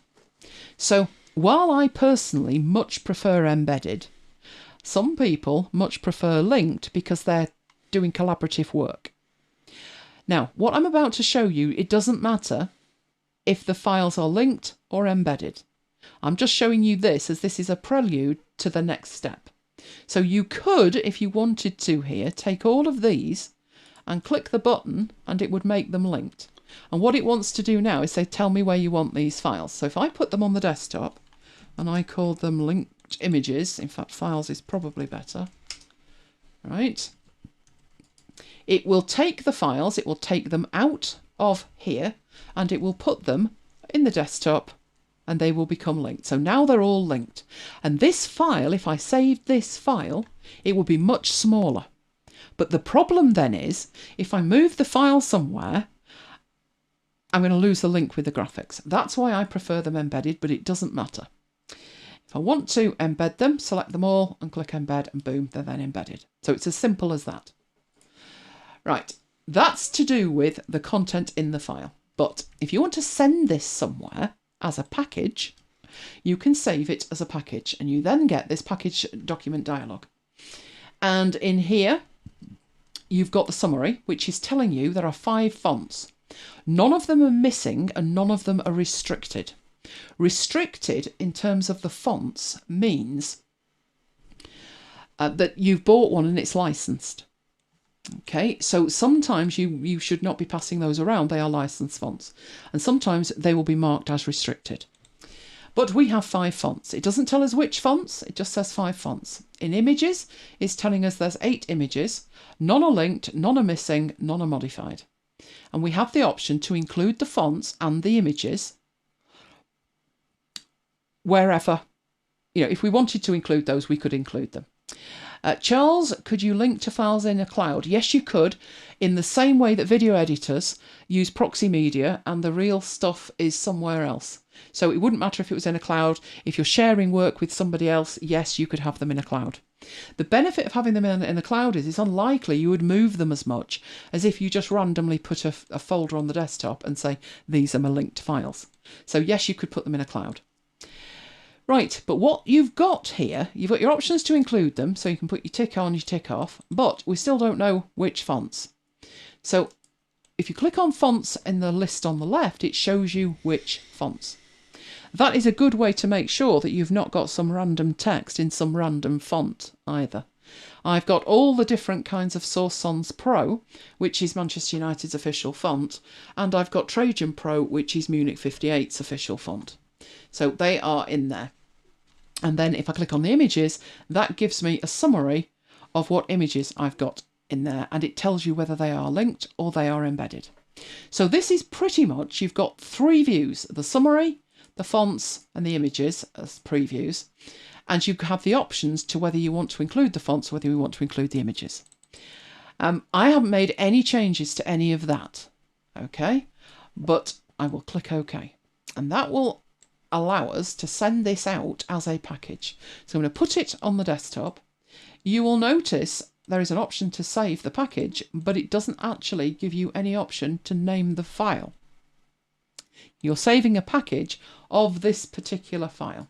So I will save that. Oh, it needs an empty one. That's not good. It does allow me to create an empty one. So let's say Munich brochure. Packaged. Right. And in we go. and it saves it. So I'm going to show you what we've got in there, which is it has the document, but this time it has an extension of AF package. It does have an icon on there, so it isn't an Affinity Publisher file, but it's a package file. And in here we actually should have, why are you not putting images in there? Where are they? I think possibly with this one we're okay because they're embedded. Maybe that's why. But these are all the fonts. So if we preview these, why aren't we previewing? Where's that gone? There it is. So that's the one you see me use a lot. And this is the body and the poem one that we use. So everything we need is in there. Now when it comes to using this, I'm going to go back to Affinity Publisher and I'm going to save that and close it. Right, imagine that this is you on another machine and this is what you've got to work with, or you've sent it to somebody. Okay? And you need to open it. So double click that and it will open the package document dialog to show you. So Charles is saying, so a package is basically an archive file type. You could consider it an archive because it's a good way to create an archived copy of your file, which would have the fonts in it so you don't lose the fonts. Mainly, it tends to be considered a working file. So you can share it with people. And again, the ultimate aim of a package is that you don't lose any content. That if they've linked to some images and they send it to you, you're going to get a low quality one that says can't see this image. Whereas if they send you the package, you'll get everything. If you link the images, subfolders, stuff, it should do, Pete. I would have expected it to be in there anyway, but maybe because they were all embedded. I will attempt to do it again later and see if that happens. So this again is just giving you the summary. It's telling you there's 5 fonts and 8 images. You can look at the fonts, you can look at the images, and it's telling you that they are all actually there. Okay, so you click that and it opens.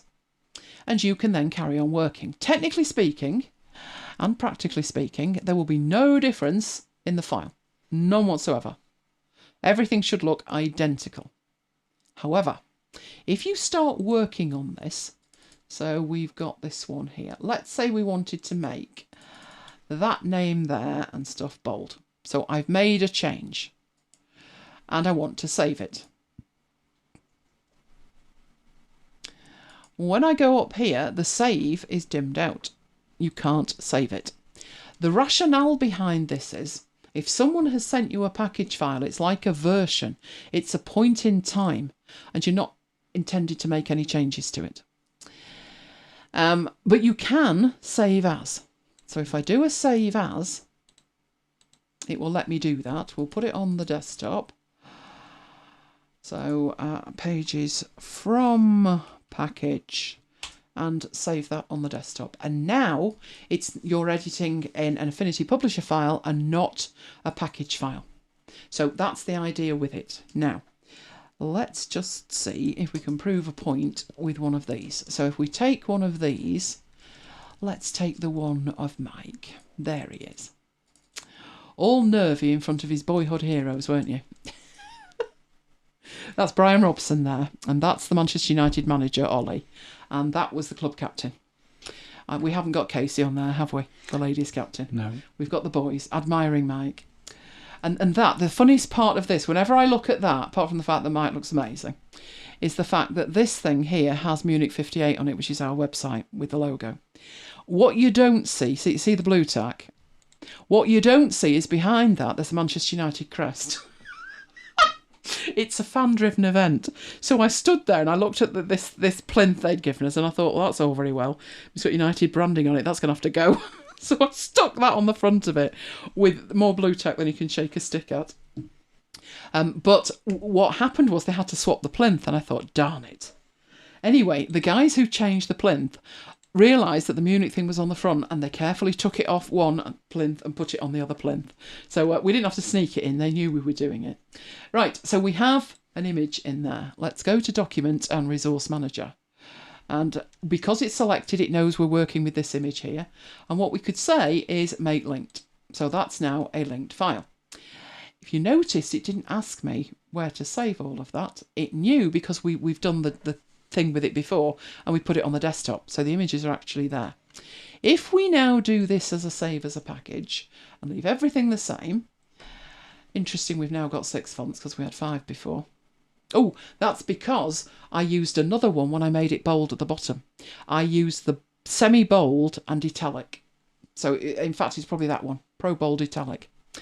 Okay, so let's do the save on that. And we will make another folder, this one with a linked image.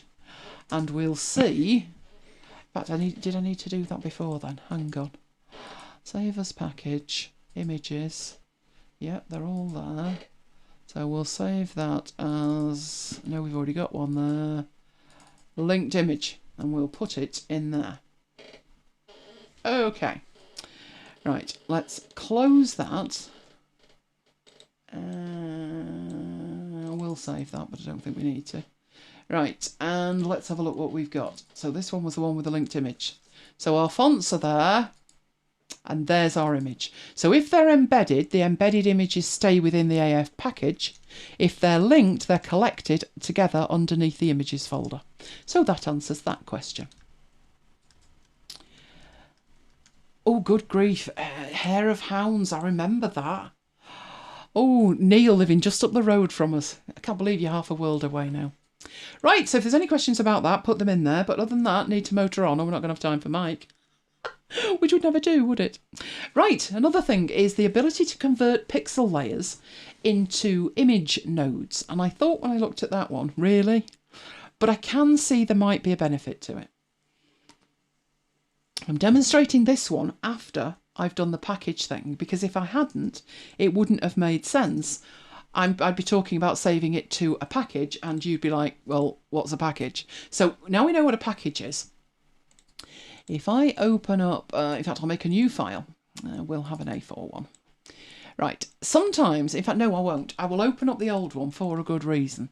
So let's open up one of the Munich ones. Let's open up that one. Right, you've seen we've got images in here. And these are embedded or they're linked to. But you may decide in some artworks, and I'm just going to do this very quickly. I don't think it's something that I would use a lot. I think it would very much depend on the circumstance. But let's say you wanted to put something on here that was like pixel based. And you switched to your Affinity photo persona. And you grabbed the brush tool. What do we have in the way of colours? Red will do nicely. And you just decided, maybe you've got a nice brush, like leaves or something. This is a reach, I'm telling you. This is a reach.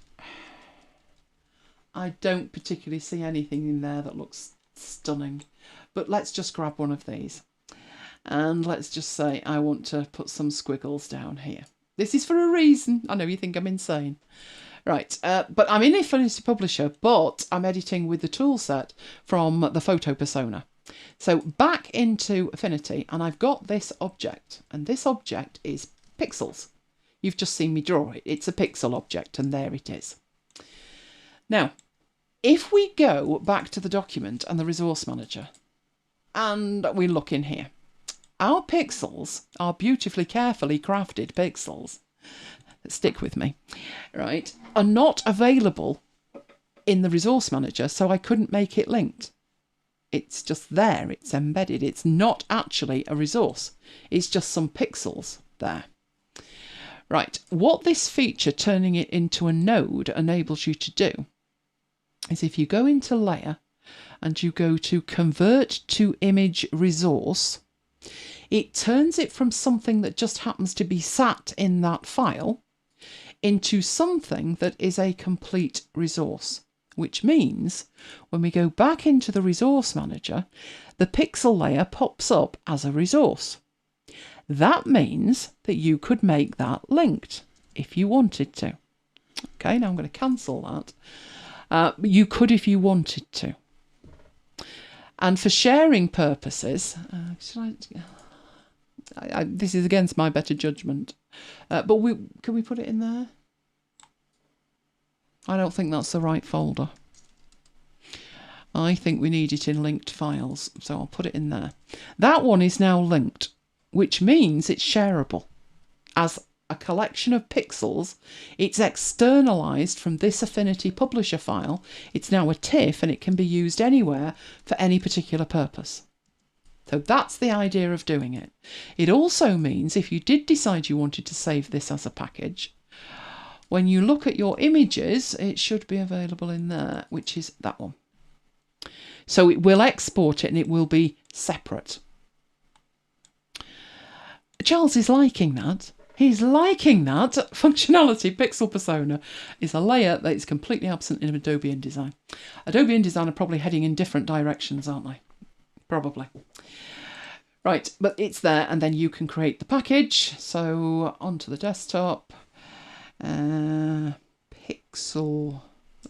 node. Let's put Pixel node. I think for me that's probably going to be an edge case. I can't see me doing that a lot, but it's there. Can you add it to the asset library? It should be able to. Let's select it. Let's actually do it from up here. Embed, hang on, create. No, that's subcategories. We would need it in here, wouldn't we? Add from selection. And there you go. There's your image. So yes, you can. So it's just really freeing up your pixels or your designs to enable you to do more things with them.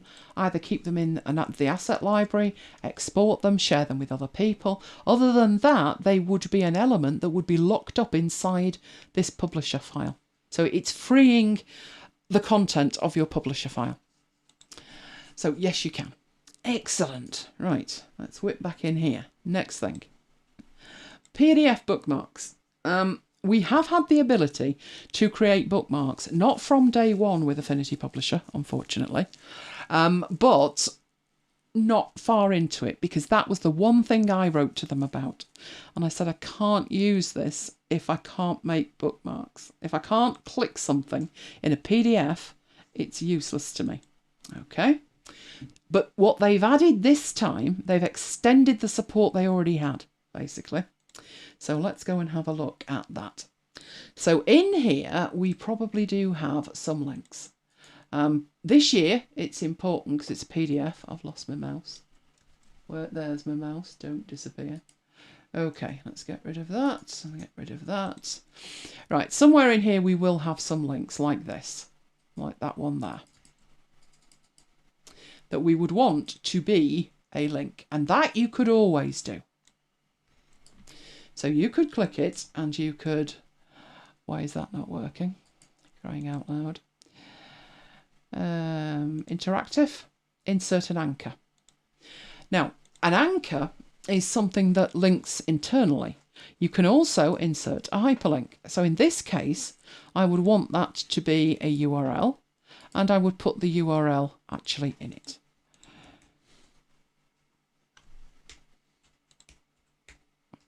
I knew I'd do that wrong. There we go. And you can choose a style as well. We have a hyperlink style, so we would want that to look like a hyperlink. And there we go. So that's one way that we can insert links. Now, that's not what this is talking about. What this is talking about is having links that then get sent out to your PDFs. This would be better done as a demo. If I had better data for this, it would be good. But in essence, what you would need to do, these should be styled. I probably haven't got that. There we go, text styles. So this is a heading style.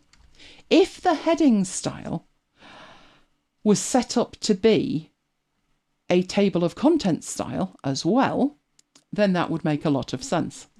So what I would need to do to check this out is go back up to here and put in an extra page. That gets us our 24, doesn't it? We'll have that, insert one page, and we want it after page 1. So let's imagine that we're putting a table of contents in here. For that to work throughout your document, you would need these to be formatted in a way that it knew it needed to be a table of content entry. Right, so that's the first thing to think about. So you would need to be thinking about that. So you could insert Tables. Where are my tables gone? Joe, I haven't done this for so long. It doesn't like this at all, does it? There it is, table of contents. Right, update all tables of contents. I actually want to insert one. So let's put some text on there so it can find it. And insert table of contents. Right, and it's picked them up because it's picked up heading 1 and heading 2. And it's put them all in there. I probably would need to do it manually though for this, because if you look at this bit, we've got 6 pages, all about the Flowers of Manchester. And then we've got 2 pages about Pride of Football and other things. Other things that are interesting in this, if you look at it, that don't look wrong elsewhere. Munich story, clock and plaque, not all in capitals, whereas these are. Doesn't matter where they actually are in the document because the style is making them look capitalised. But obviously it does make a difference in here. This is why I want to recreate this file, because this has been kicking around for that long. But that is one way to do it. Right, now, what's the business about the PDF bookmarks? What makes the difference? Well, these would be internal links. They would always have been internal links.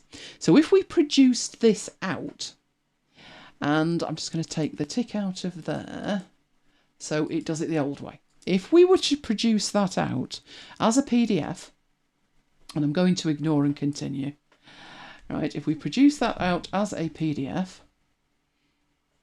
put it on the desktop, don't think we've got one, so that'll do nicely. What we should get is that those links do actually work.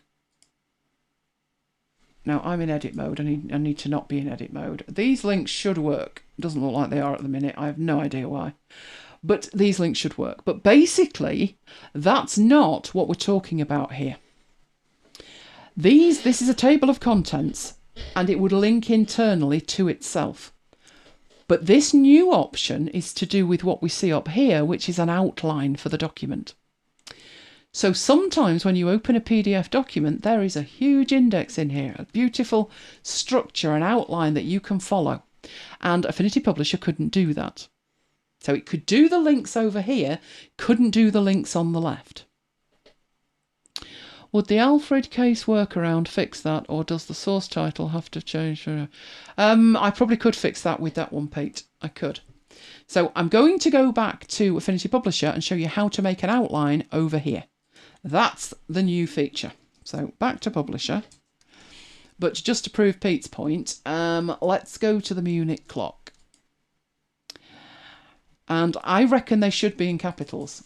However, maybe for the index it looks better. Which would you have, Mike? If that was the actual index for the document, would you have them all in capitals being shouted at, or would you prefer them to be camel case? Camel case. Camel case, right. In that case, let's have a look at this one, which was, there was a group of young boys. There was an issue with that one. It never had a title.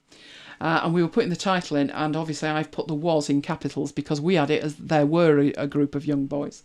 That's because the lad who wrote it's from Salford, and that's how they talk in Salford, and that's fine. In 2013 it was there were. Oh, he's changed it. Yes. Right, okay. I watched the video back. Bless him. Right, where is he? Where is he? There was a group of young boys. Where are we? That's the end, so it's not there. There we go. There was a group of young boys. So this text looks absolutely fine because part of the style is telling it to make it uppercase. Okay. But you've seen that the W, the was, is in uppercase. The rest of it is in lowercase. So let's grab the whole lot and see if Alfred Magic will work. Doesn't look like it. It's not picking up the actual text. I have no idea why it would not do that in here. Is it just that it won't? Right, okay. What I'm showing you, just in case you think I'm stark staring crazy. Right, what Pete's talking about is, that's the text we're trying to change. So, what Alfred enables you to do is activate Alfred. This is a workflow.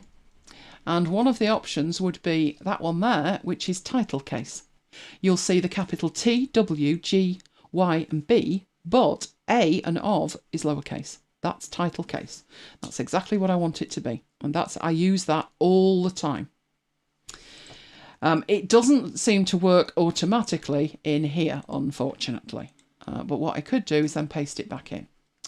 If I then go back to our index and table of contents, update the table of contents, we can see then down the bottom that that is fixed. So what I would need to do is go through and do that on each individual page. But that's still not what we're after doing. So hold that thought. What we are after is that these links turn into a structure for the document. So back in the table of contents, when we are in here, and we go to the table of contents panel, we have the option, the one I turned off, include as PDF bookmarks. That's it. Just put a tick in the box. Simple as that. If there's somewhere else in the document that you would like to appear, so let's say this bit here, and you might like to put some text at the top that says like contents. Why is this coming in white? I have no idea. Let's make that black. Come on, back you come. There we go. Right, if I would like that to be a link, then I'm going to need to add an anchor to it. So I want to insert, I want interactive, insert an anchor. Right, the name of it is content, but there is a tick underneath, export as a PDF bookmark. Again, you can toggle it off, but by default, it's on. Okay. We're looking to export the structure of this document in terms of both the table of contents, which is automatic, and the one that we've added manually at the top. So this time, we'll go produce our PDF. I'm still ignoring all of that. And let's export there. So this one is pages with an outline, hopefully, a PDF outline added. Can you have a different case in the top and actual pages? Does it have to match? You should be able to have different, Pete, because you can have two different styles. So when we're in here, if we look at the table of contents, there will be a table of contents style. So there's our style there. If we look at that in our text styles over here, there is the heading. You could change that in the style. But for that to work at the moment, because I've done these as all capitals, I can hardly tell it not to do them as capitals. So the way to do it is to put them in as title case and then set the heading style to make them uppercase. And then the table of contents will be lowercase. So yes. Right. What was that there?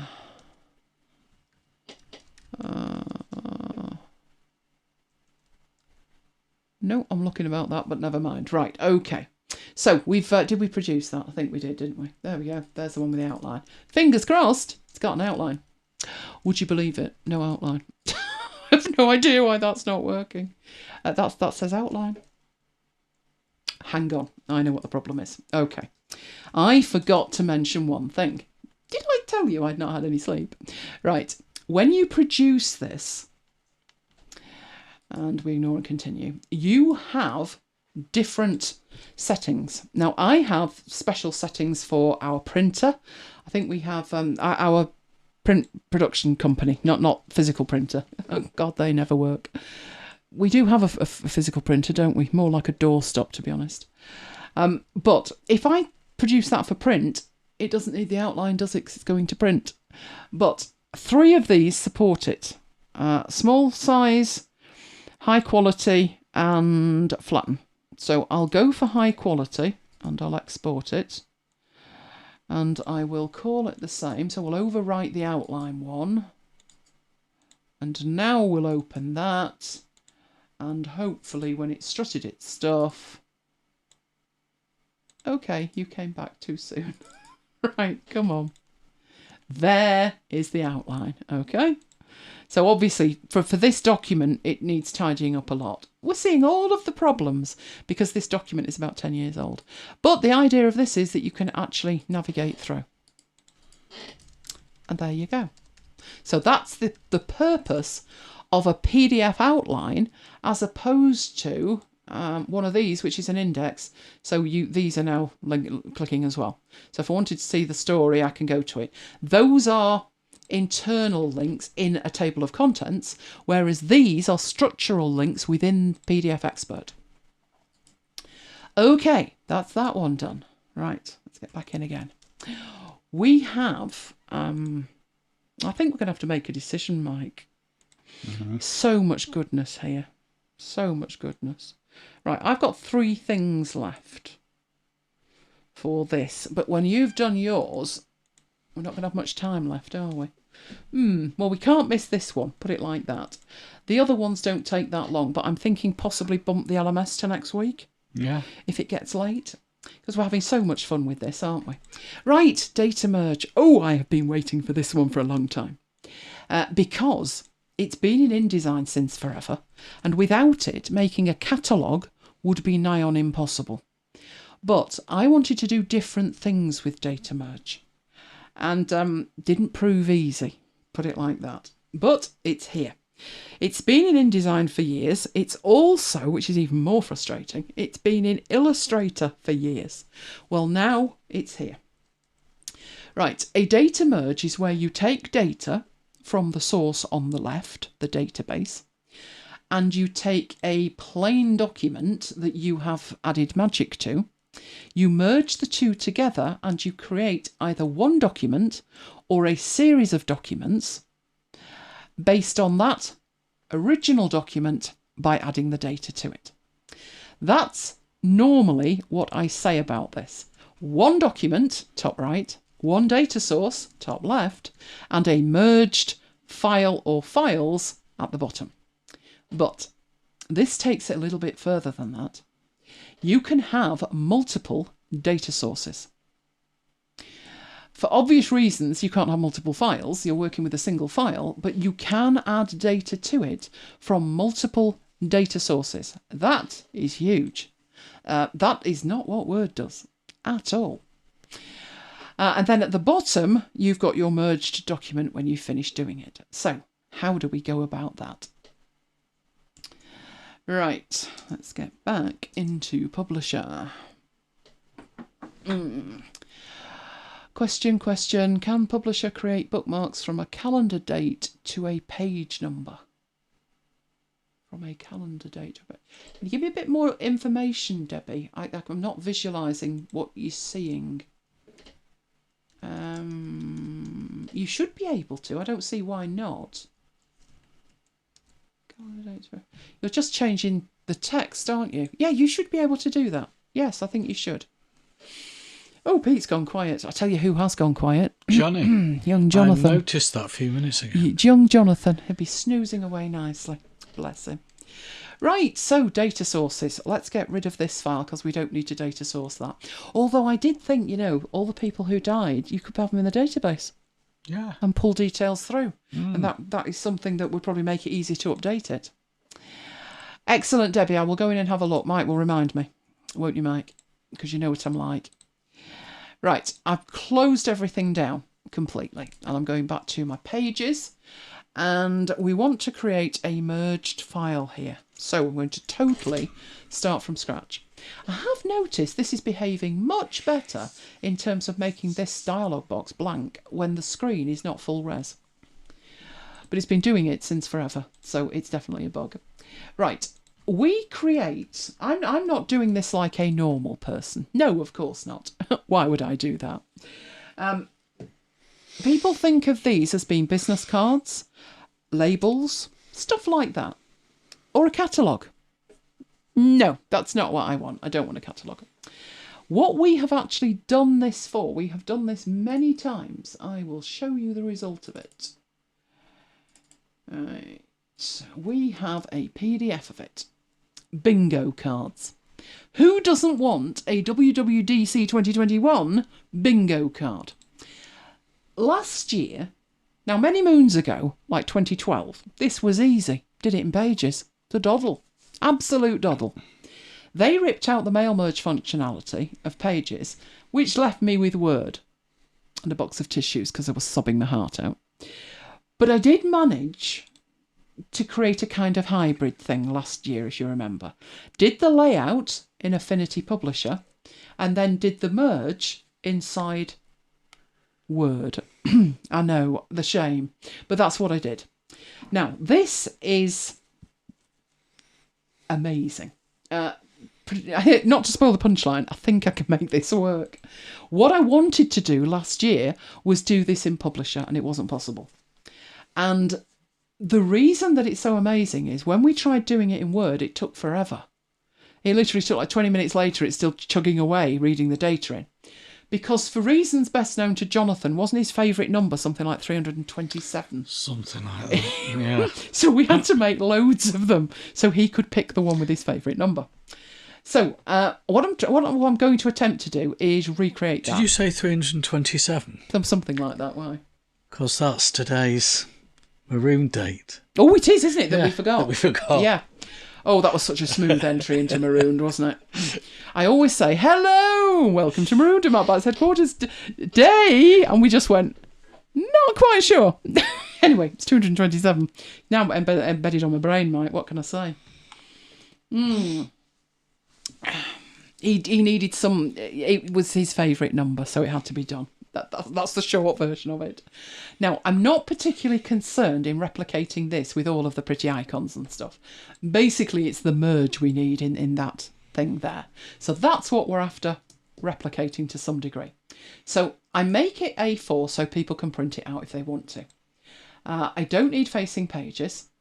I'll say embedded for the graphics. I only really need one page. So very simple to set up. So it's created.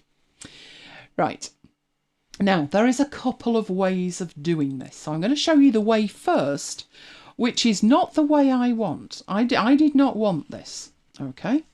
I looked at that and I thought that's not going to work and started to panic because I wanted it to work. I'm calling this, there are two ways to do this.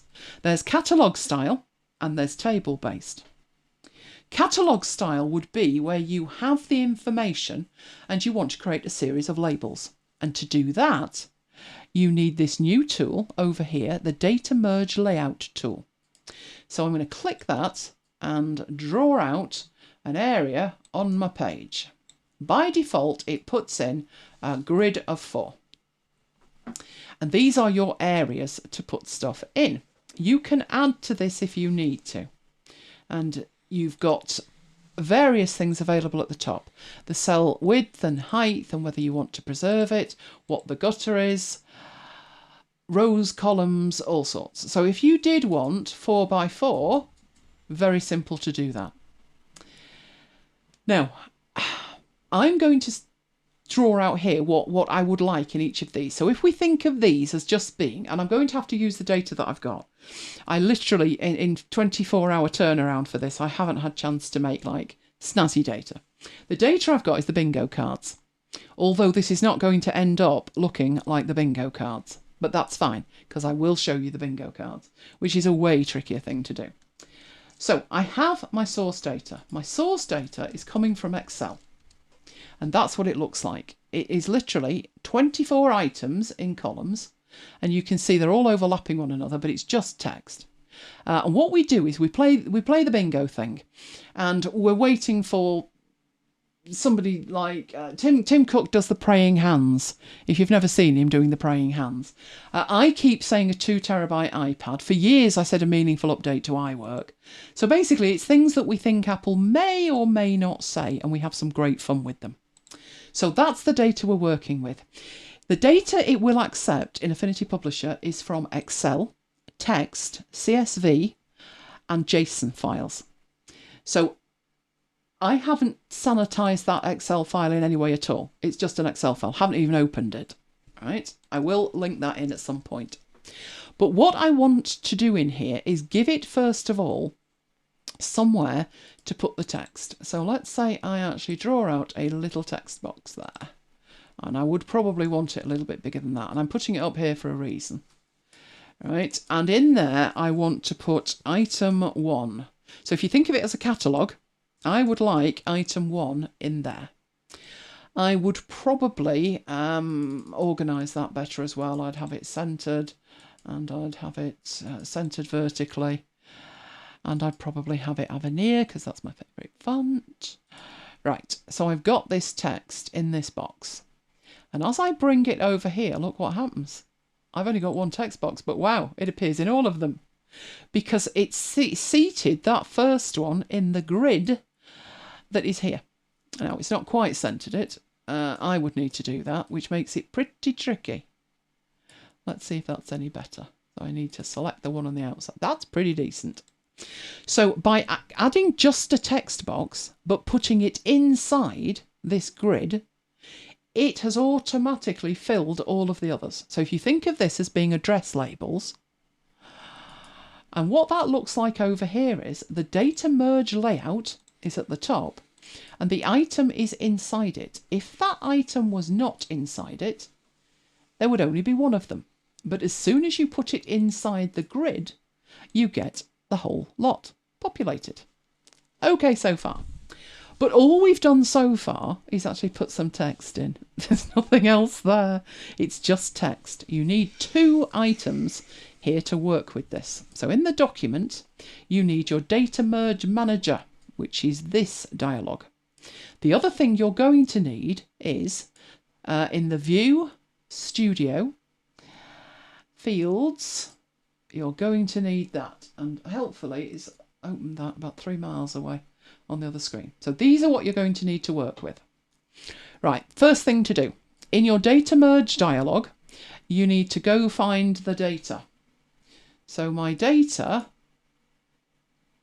like that, and in there. There's my source data, which is the Excel bingo card data. And let's open that. Right, so we've got the data in. So what's happened now is that's appearing in the left-hand side, which is the list of data sources. If you remember, I said you could have it with more than one.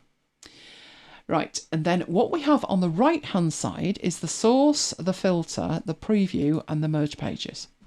So just to make it a little simpler to look at, not so overwhelming, it tells you the source data. It tells you that you can update the data. So if the data has been changed externally, you can update it. You can see it, which will open the folder, or you can select one to use for data merge. It's going to take everything from sheet 1. If there was more sheets in there, it would be listed. It's telling you there's 24 fields and 10 records. That's correct. This is the demo version of this data. So that's first one, the source disclosure triangle, is showing you a summary of your source data. Then you go into filter, and you have the ability to choose all records or a range of records. As far as I'm concerned, that filter is the weakest part of this whole addition to Publisher. If I want to filter, I'm unlikely to know what record 7 is by comparison to record 3. If you think of data like names that you're printing out to labels, you might want all the surnames that begin with S. Well, what do I need to do? Go through and actually count them? Apparently so. So that could be a little bit better, but never mind. We'll leave it at all records. Then you've got the preview. Do you actually want to preview it with a record or preview it with just the field showing? So I could put that a tick in there, simple as that. I'll do that shortly. And then the last option here is whether you have actually enabled the merge. So is the merge enabled for all pages? Do you want a page range, etc.? But at the moment, you know, we've hooked up the data, we've hooked it up to the file, but we haven't hooked it up to anything meaningful in here. Right, I see a question. Can you style it with Designer? Style what? All of this. If you wanted to put anything else in here, you can absolutely go to Designer or Photo and do anything you need to do with it, and then come back into Publisher. Right. We've got our data hooked up, but this over here, we've got a whole lot more in here. We actually have Let's start off with the document information. So there's no comments or title or anything else with it, but you could do that if you wanted. Let's fold all of this up. You've got your statistics, when it was created and it's saved, all the rest of it. You've got sections within the document, which we haven't got that many at the moment. You've got your continuation, so previous frame and next frame, whether you want page numbers, etc. You have general information, which in this case is just the current time and date. And then you've got the data merge, which is the source and the merge index, all of this. But the critical thing is this one at the bottom, because this is actually your data merge from the bingo card data source. 24 fields in there. And all you need to do to make this work, so let's say over here, I want item 1 in there. All I need to do is click item 1. Doesn't look like much has changed, but trust me, it has. These angle brackets mean that that is now a field. And whatever it finds in the records, in the data source, it will pull through to here. That's what it's meaning. Now, I looked at that and I thought, yeah, but I want this one to be item 1 from record 2 and so forth. I can go back over here, let's have a look at this, and put a tick in the box, preview with a record. Still not perfect. It's showing me exactly what I want, so far so good in terms of next version of macOS. That would enable me to select the first one and say maybe that needs to be a little bit shorter so it fits in. So that's good that I can see that. But it is saying every one of them, it's basically like, okay, I want all the S's. Oh dear, they're all going to Mrs. Simpson. But at this stage, we're still previewing. We have not merged it. We've set it up for a merge. We've not actually merged it. The next step will do that. So I'm going to move the fields out of the way and move the data merge back in. I know it's quite difficult to see on the screen with it quite small, and I want you to see what happens behind it. When I hit generate, it will generate an entirely new file. So we are sure of that. I will save this file. And this is our merge. What should we call this to make it absolutely clear? Merge master. This is where we go if we want to make any changes to it in the future. Because the generated file, the file it will create, just click that, it's done. This file has no data merge in it. It's got no fields in it. It's just a file with the actual stuff in it. Pre-merge, I'm liking that, Pete. I'm liking that. That's a good name. And what we've now got, we've got next version of macOS to be called TabbyCat, which is item 1 from record 1. So let's draw some item 1 record 1, item 1 record 2, 3, 4, 5. You get the idea. So if that was names for badges, business cards, labels, a catalogue, totally perfect. Totally perfect. But I sat and looked at it and thought, what about my bingo cards? And I started thinking about adjusting the source data, working vertical instead of horizontal, and thought, this isn't going to work. It's not going to work for me, is it? Then I came to my senses. Okay, so that's one. That's what we've got there. Let's make the bingo cards. In fact, we don't need to save that one because we can just regenerate that one. So we won't save that one. We will save that one, but we don't need it. So we'll go back. Oh, Renee needs to make badges for a meeting later this year. Then you're going to make the best badges ever, aren't you? Ever. Right, new file. Oh, look, they've disappeared. Right, let's play pin the tail on the donkey. I reckon the A4 one's there. Oh, it's like Spot the Ball, this. Oh, no, that was A5. But it's all right. A4's come up. Who can work like this? Affinity, could you fix this? Thank you. Right, I want it the same orientation. Don't need facing pages. I'm only creating one page. And create the file. Doesn't stop it working. It's just annoying. So I sat and I pondered and I thought, bingo cards. Got to be done. Bingo cards. How are we going to make that work? Right, well, how are we going to make that work? I thought, right, I need the data. So same principle to start with. get the data merge and hook it up to the data. Which was somewhere in here, wasn't it? No, it wasn't. That's the desktop. I'm lying to myself. It's in data. It's in data for data merge. And there's the source. Open it up. So that gets my data hooked up to it. Let's get that out of the way and then go back to the fields. There's the field list. Fabulous. But where am I going to put that? If I use this new tool, that's not going to give me what I want for the bingo cards.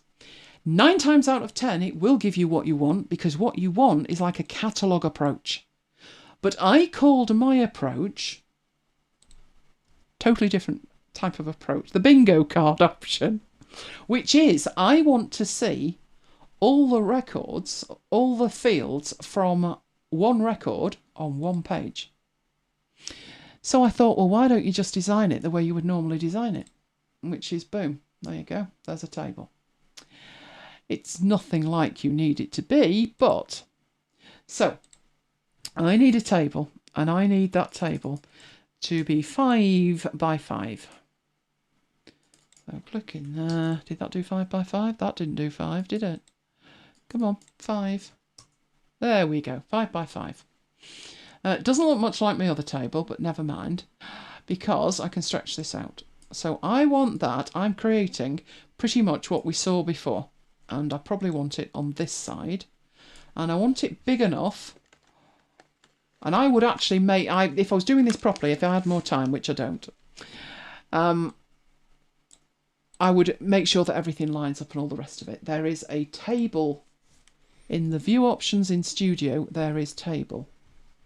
Table and table formats. And in here you can fiddle around to your heart's content. So these are not the same. But if I put in there 35 by 35, now it's equal. Oh, Pete, can you set it to randomly select 25 options out of 200, or do you need to specify the options for each card in the source data? This is very much a version 1, Pete. I would expect down the line random would be part of the filter. But the filter's so primitive at the moment, I would do it in the source data. But now you're an Excel expert, that won't be any difficulty for you, will it, Pete? Didn't you do showing random?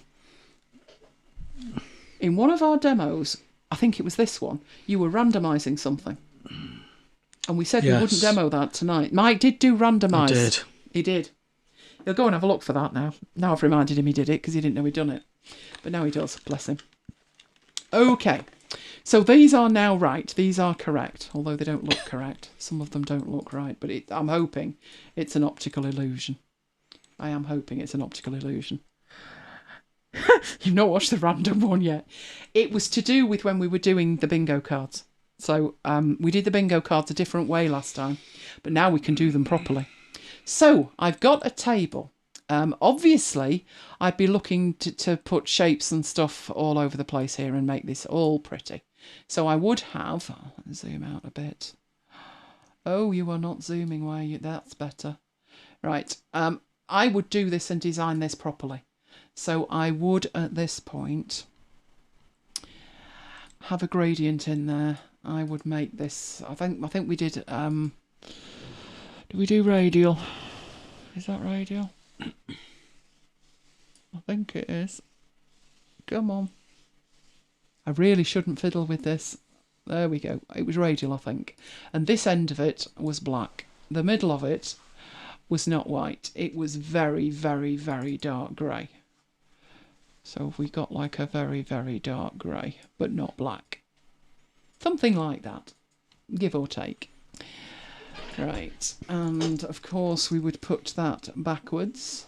So let's move that back.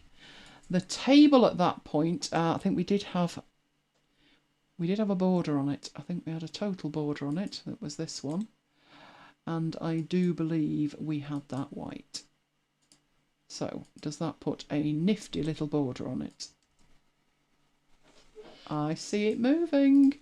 Right, there's our bingo cards. Good morning, Paul. Right, so we've got the table that we need. Right, the next thing we're going to need in there is when we put text in it, we need to make sure that the text is white, or guess what, we're not going to see it. And I would much prefer that that was Avenir, but that's just personal preference. Okay. Right, so in here, in essence, I want item 1. And in here, I want item 2 from the same record. But I've still got formatting to do because they're right at the top and I don't need that, do I? So I need that to be centre aligned and I need it to be centred vertically, which we have to do over here, vertical position. Right, we're getting somewhere now. But how do we get the right things in there? And it's not as difficult as you would think. So in the fields here, I'm going to delete this, it's plain text, but I do have a table. And the table is sitting there waiting for data, isn't it? So how about I click in A1, double click, move to the second one, double click, and so forth. So I've got to do this 24 times. Why not 25, I hear you say? And that's because there's a blank one in the middle. This caused fun and games last night. Fun and games. So I know, hang on, you're 9. I've moved too far. You're not the blank one. Blank one's the next one down. So there's 8, 9, 10. So if you can imagine, this is very different to the other one. The other one we only had to do once. But because I want all the fields on the same page, I need to put each individual field in separately. The middle one is blank. So 13 goes on the other side of that, followed by 14, and we've got 10 more to finish these off. So 16, 17, 18, 19.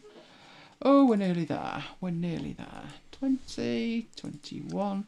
And all I'm doing is double clicking on these. You can, if you are that way inclined, and drag and drop them, I believe.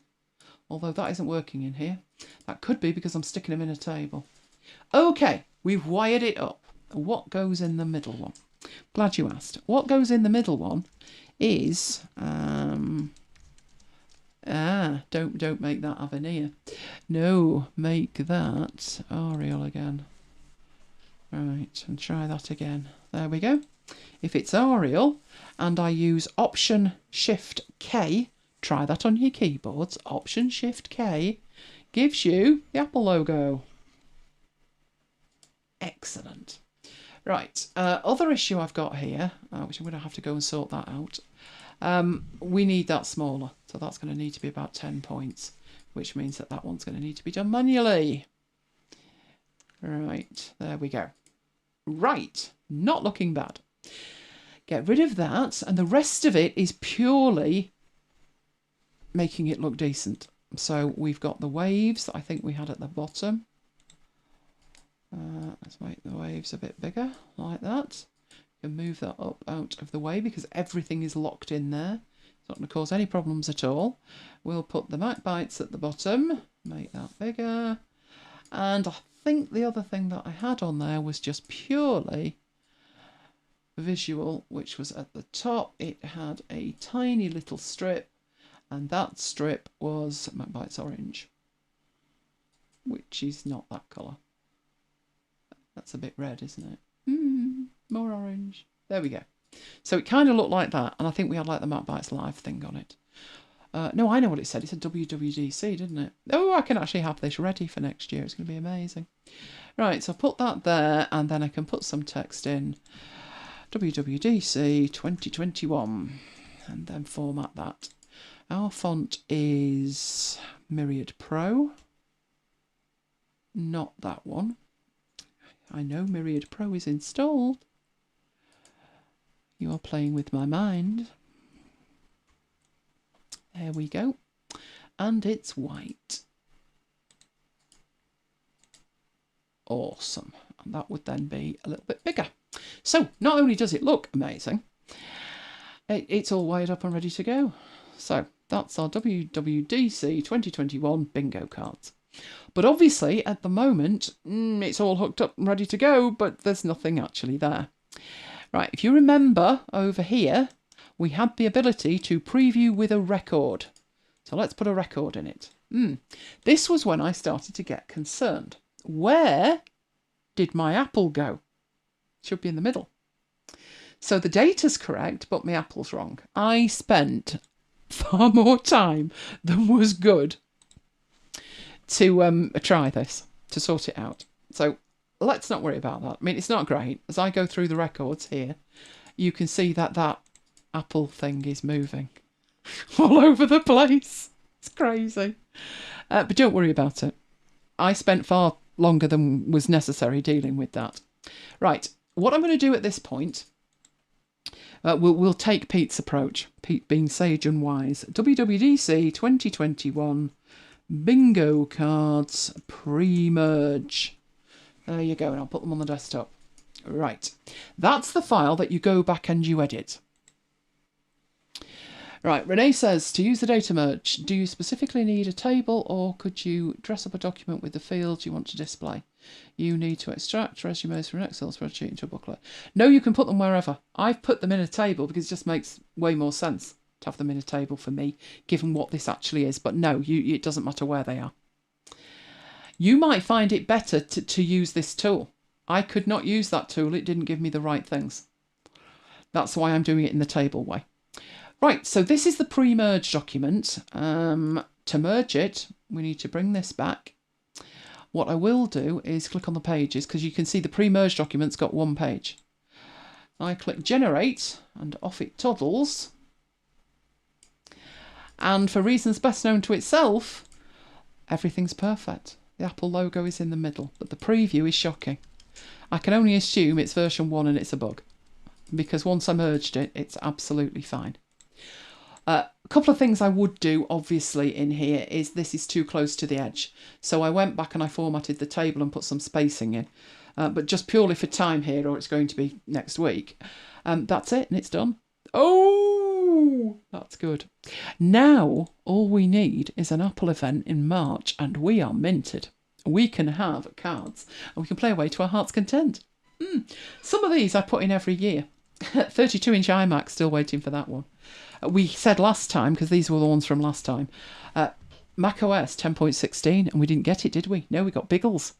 macOS 11. So some of these are obviously going to get changed. User accounts on the iPad 10-year anniversary request was a good one. One day, maybe in my lifetime. 1 terabyte free storage in iCloud. That's always good for a giggle as well, isn't it? Instead of the 5 gig that you get. But that is how you do a different type of mail merge or data merge, which is a table-based one where the difference is I want 1 page per record. All of the demonstrations I've seen, catalogue style. Business cards, catalogue, labels, that's not what I want. But you can do it either way, catalogue style or table-based style. Okay, all happy with that? There's our bingo cards. So that was data merge. Right, hang on. I'm going to do these two. I'm conscious of time, given that we've got 4-day extravaganza coming up. You'll probably have plenty of time, and I might have a little bit of time. I don't know how much time I'm going to have left. But I thought it would be wise to show you one thing, at least in photo, which is they've added a blend mode. You might be wondering, what difference does that make? Divide blend mode has been in Photoshop for a while, so they've just bringing it up to speed with the blend modes that Photoshop have got. So let's go in and have a look at that blend mode. So I'm going to shut that one down and we'll go into photo. I will do more on photo, but that's going to have to be another week. A round of applause there from Debbie. Thank you, thank you. Oh, if I had to touch Word again, no. I did not want to go there. It was so slow. I said to Mike, is Word always this slow? Because I'd not used it in like 15 years.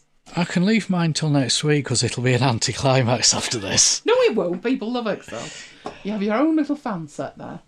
Right, let me get my data for this because I've got some photos that will show it off nicely. So we'll start off with some Affinity photo ones. So let's have a look. Nope, that's the second one. See you, Pete. It's that one. Good night, Pete. Right. This is... The divide blend mode works well when you're trying to change the colour within an image. So this is from Pixabay.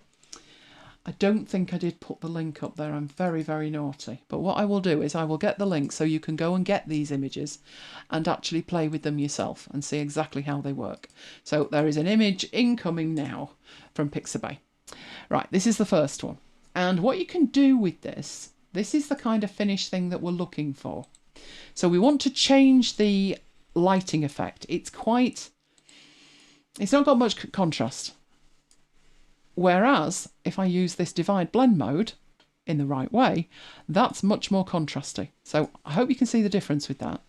And if you wanted this more stylized, you can really bring out the colours in it without changing the colours. That's the essence of it. Right, let's start from scratch. I don't know if you're aware, but it's one of the amazing features of Affinity Photo is in the layers, you have the ability to create a fill layer rather than manually creating a layer and then applying a fill to it.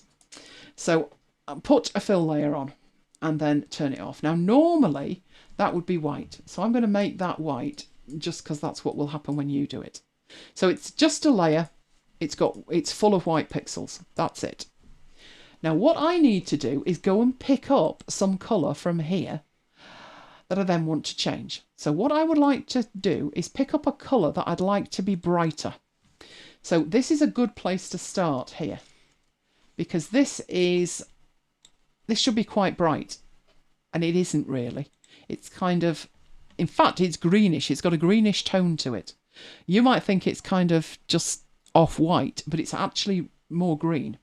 Because if I turn the fill layer on and then apply it, it definitely looks green. And then you use your blend modes as normal. If you wanted to darken it or multiply it, you get all different effects. And the new effect is divide at the bottom. So we now have difference. We have exclusion, subtraction, but divide is where we're at. So if I toggle divide on and off, you can see it's now much cleaner. The lights are brighter. There is a blue tone to it. It's much punchier and blue. It does have a blue tone. But you can change this by just sliding this. So if you wanted it blown out green, you could do. Or you could tweak it very gently and just have it the colours that you actually want it. Another thing you can do is, so if we toggle it off again, it's dark and it's not punchy. But it's better with that on it. But again, what you can do is you could duplicate that, Command and J, and then you've got, in effect, 200% applied. The other thing you can do is, if we turn one off, we go back to the other one. If you like the effect, but you don't want it quite that much, you could take the effect down to 50%. There is a difference, just not quite as much. So that's what it does. It's bringing it, particularly in these kind of images, it's bringing it and making it punchier without you having to change any of the colours. The blend mode is totally non-destructive. So you can add that on, you can turn it off, you can tweak it, you can try other ones to your heart's content. One of the images that I did that with was this other one, which was that's it as it was.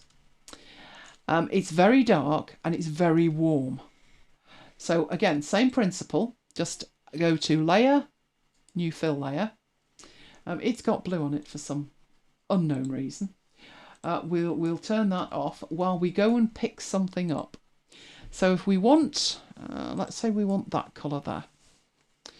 And we will apply it in here, turn it on, change the blend mode to divide. When we toggle it on and off, you can see you've brightened it up. You've actually got what looks like posterization on here. You've got lots of white bits, which is the light reflecting off it. Because of that, I would probably, with an image like that, look to be taking it down a little bit, maybe 50%. But what I did with this one was I put a lot of alternatives on it. So I had the orange one, which made it look like that, and that was 50. That was 44% actually. Let's make that 50. So that was the initial one. But by changing the colour, that is what a blue fill looks like. Prove that that's a blue fill. It's 16%, but if I go up to normal, you can see it is actually blue. And if I take that up, it's definitely blue. Take it down to 25 and change it back to divide, and you can see the impact that it has. Now that one's got the orange one turned on as well, so let me turn the orange one off. Turn the blue one off. Then I did a yellowy one, which was only 42%, which gave it a completely different look again. And then I did a grey one, which really enhanced the orange of it. So you can do all sorts with that. I would say with blend modes, a lot of people go crazy with blend modes and probably overdo it a bit. But the essence of a blend mode is changing it so it looks like you want it to look without actually going crazy and blowing it out all over the place. So that is the divide blend mode. I'll probably come up with more demos for that when we do blend modes, but that's the essence of what it actually does. Right, let's come out of there. Let's save that. And back into here for one more. This is the last one. But it's good.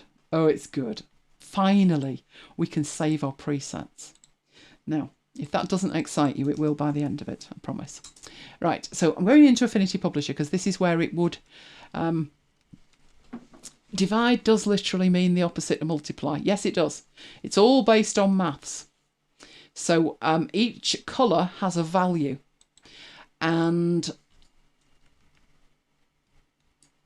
I've got some slides that explain this perfectly, but basically you have two layers, one on top of the other. And the maths is what happens between the value from the top layer and the value from the bottom. So if both was 10, right, then it would be 10 multiplied by 10, and that would be 100. But if you divided it, 10 divided by 10 is 1. And that's the value that the colour gets. So it's all mathematically based. So yes, absolutely it is. Right, saving our settings. Right, we have the option in here, in the view, in Studio, that we can reset the studio. Now, resetting the studio, this is how it would look if this was a new install. So what closed over here was the table of contents I had open, and I think I had some style stuff open, and all of that being closed.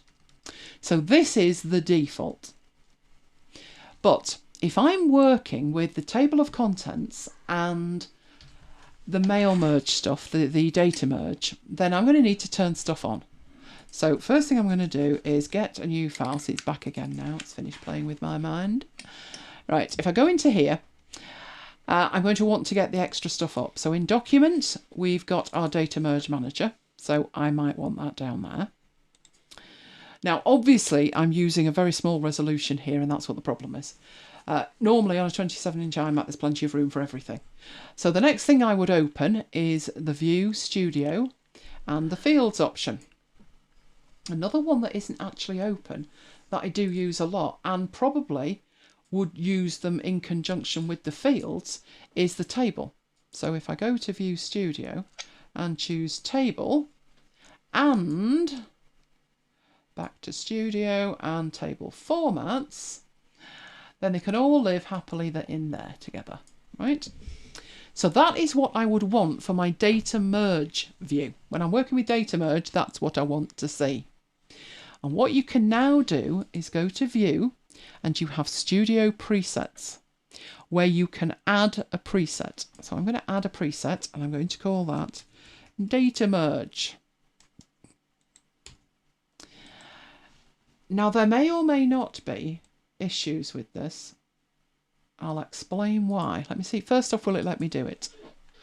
Nope, we'd be okay with that, and we're okay with that. Right, the reason I was thinking at that moment was every item in your menu should be unique. For accessibility purposes, you do not want to go to the View menu and see Zoom, and then the Document menu and see Zoom, because you would not be able to map a shortcut key to it effectively. Scrivener does this, and it makes it a nightmare to map stuff, shortcut keys to it. So what I would probably do in here to make sure that they were uniquely named is I'd probably put my initials at the front, but never mind for this. So we have this view that is that, but obviously as you start working, you start closing things, and you know, like maybe you pull the table out over there and you've closed the table formats or something like that. So rid of that. And maybe you've moved these over here. You could even have docked them somewhere, couldn't you? Right, so that's docked it in there, and then we've got the table one bang in the middle. Right, the idea is that you can very quickly go back to View and go to Studio Presets, choose Data Merge, and it all twangs back where it was before. Be aware, what did not come back, because it's not actually a panel, is your document and Data Merge Manager did not come back.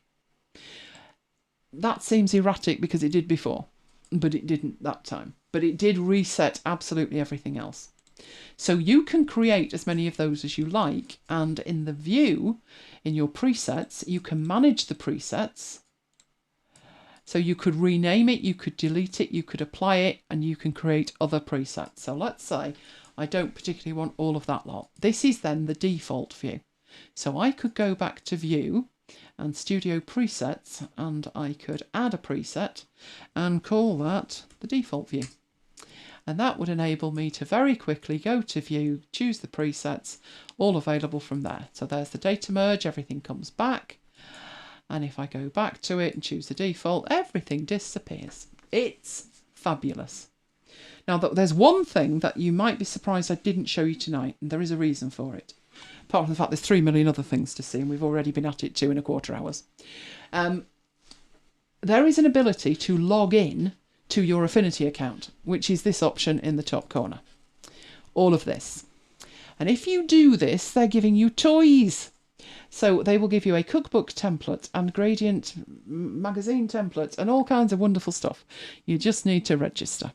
Now, I'm actually already registered. I do have an Affinity account because I bought their books. And I've bought software directly from them.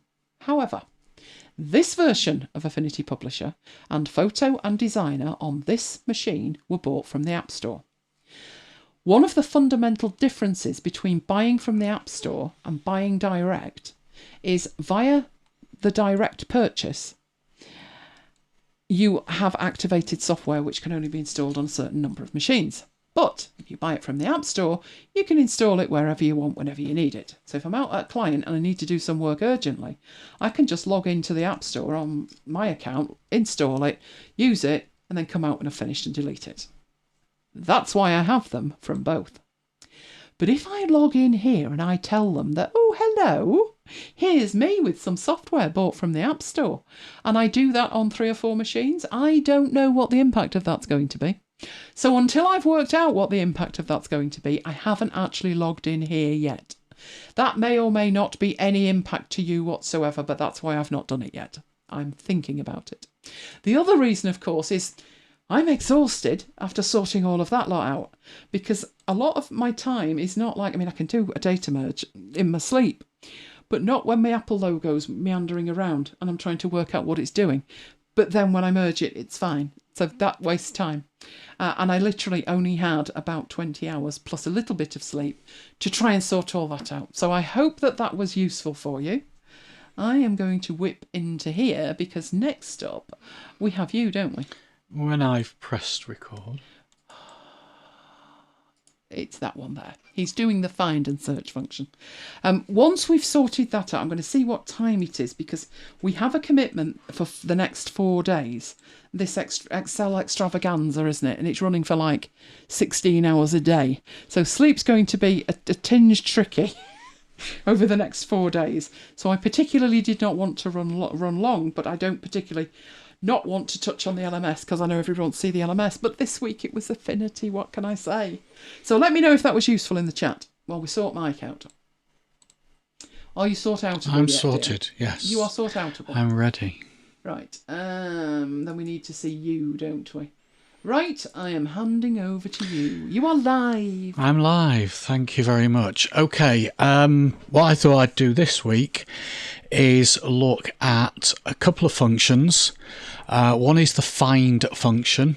The other is the search function. But then when I came to it, the demos were very, very short.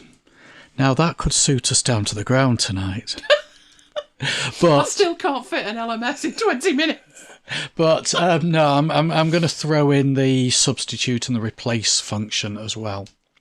because to be honest, it would hardly be worth doing just the find function.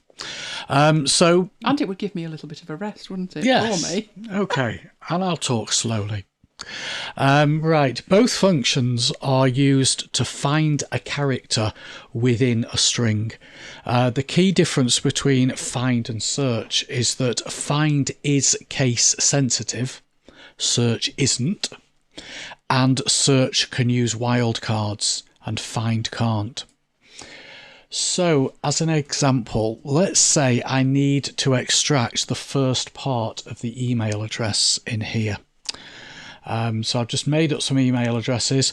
Now, one way to do it would be to use text to columns. I'm sure I've demoed this many times before. Select these 3 cells here.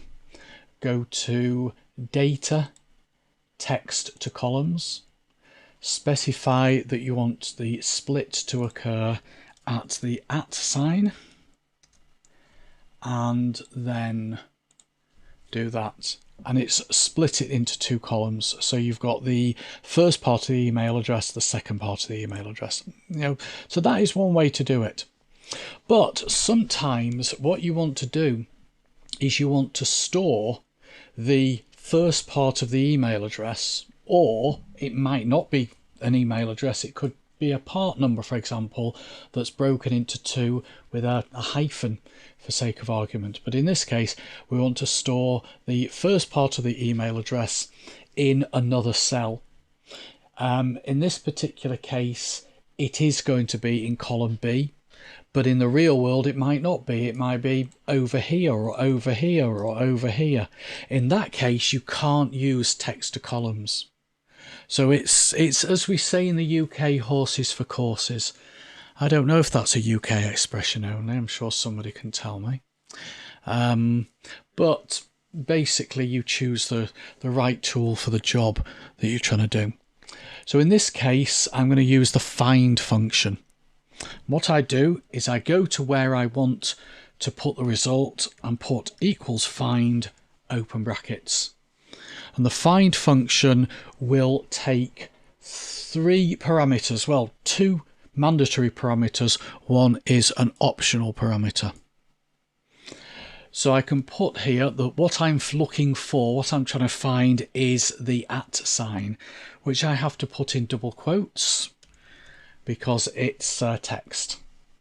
Then I use my comma as the parameter separator, and then I specify the text that I want it to search within, which is A1, and I could give it a starting number.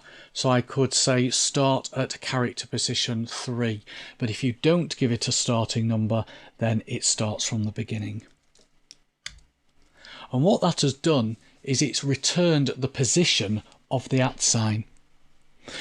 So on its own, the find function isn't that useful. Do you really need to know that the @ sign appears as the 12th character in that string? But the answer isn't probably not. And the 10th character of that string and the 11th character of that string. But what you can do is you can then use that information to get the text before the @ sign. So basically what I want to do is I want to get all the text that is, it's the 12 characters. Well, it's not the 12 characters from the left, it's the 11 characters from the left, because you don't want to include the @ sign. So what I'll do is I'll go over here and do it in column C. So I will put equals left, which is a function we've used many times, extract text or extract contents from a cell starting from the left. The cell I want to extract it from is A2, and the number of characters is actually the value that's in B2, but it's B2 minus 1. And there you go. No, it's not B2, it's hang on, I'll put the wrong cell in there. It's A2. Hang on. No, it is B2. It is. Don't talk yourself out of it. No, I know what I've done wrong. I've referenced A2 there where it should be A1. That's better. Why is that? It's gaslighting you, dear. It is gaslighting me. That should be B1. Right, I've got myself confused with the cell Can you see why I don't like spreadsheets? No, it's me. It's me. Yeah, I was so overawed by your Affinity stuff that I'm still getting texts from the priest asking about it. The laugh of it. Has he got a famous parishioner now? No, you know what he's thinking, don't you? What? I haven't seen you at church in a year. Need to see you on the telly. Remember what you look like. Well, I look very different to how I did 3 weeks ago. That's very true. It is. Hence the hair. Wouldn't have recognised me. Anyway, getting back to this. So it is looking at A1. It's picking up a certain number of characters from the left. And it's doing it by looking at B1 and subtracting 1. The other way I could have done that is, instead of doing two separate formulas, I could have actually embedded the find in there. So let's actually do that. So find the at sign, and find the at sign within the text that's in A1, and subtract 1 from it, like that. So we can then ignore those, copy those down, and there we go. Now you might be thinking, well, can't you just use find and replace? Find and replace has its place. If you go to find and replace, it does have its place, but we're not actually doing a replace here, and we're not actually just telling it to find some text within a cell. We're actually telling it to find some text within a cell based on the position of the at sign, and you can't do that with the built-in find and replace. So although what I've done might seem a little bit complicated, it's basically telling it to find a character within a cell. There's the position of it, and then extract data based on the position of that character. Okay, just having a look at the chat. How's the next newsletter coming along? Handcrafted, though. Yeah, it's coming along very, very well, actually. It should be ready to be published in about 2023. 2023, maybe 2024. Every letter is handcrafted. But thanks for asking. Thanks for asking, Neil. Yeah, just look. He's doing subject. 4 days of nothing but Excel, so he's got no excuse this weekend. Just change the subject or something. Okay, so that is the find function, and Neil says he likes the find function when using left and right. Yeah, as I said, it's pretty useless on its own, but it's very, very useful when combined with the left function. Okay, so let's move on and let's look at another function, because otherwise my demo would have ended there and then, just looking at the find function. Let's look at the substitute function. And what the substitute function does is it replaces one or more instances of a given character within a text string. Now, substitute and replace are very, very similar. If you know the text, the actual text that you're going to replace, use substitute. But if you want to replace some characters at a certain position within the text string, use replace. So that's the difference. Substitute is for when you know what the text is that you are replacing. So that really is more of a proper find and replace, whereas replace, actually, you have to know the position of the text string. So I'll show you an example of each. So what I have here is, and you can see that they're quite old, talking of newsletters and how long it takes to get one out. These are old blog posts on my blog. These are real. My dusty blog. Anyway, I'll put up a blog post as well as a newsletter, shall I? Promises. Yeah, let's not promise too much. each blog post has got a URL, and the URL is basically http://mthomas.co.uk/ and then the name of the blog post. Except URLs can't have spaces in them. So what I want to do is I want to replace the space with a %20 symbol, because %20, well, it's not a symbol, it's a percent sign and a 20, and that's what represents a space in a URL. So what interestingly, I created a Better Find a Rename preset to do the exact opposite. To turn the %20 in a path to a into space. A space. Oh, cool. You could use the substitute function for that as well. I could if they were in there, but these were file names. Ah, okay. Fair enough. Right, so what I'm going to do is I'm going to go to column C and I'm going to put equals substitute. I want it to look at the text which is in B2. The old text is a space, and that goes in quotes. The new text is %20, and that goes in quotes, and that is it. So I now get the full URL. If I just zoom out so you can see it all, the full URL with %20s instead of the spaces. Now, the other way I could have done that is I could have actually edited this formula. So instead of then doing a separate formula in column C, which basically references column B, what I will do is I will amend this formula here.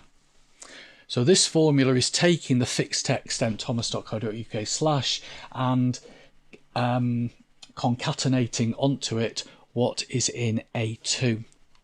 But if I remove the A2, I will change it to be substitute A2, comma, space, because that's what we are looking to replace from column A. The new text is the %20, and that is it. And copy that down.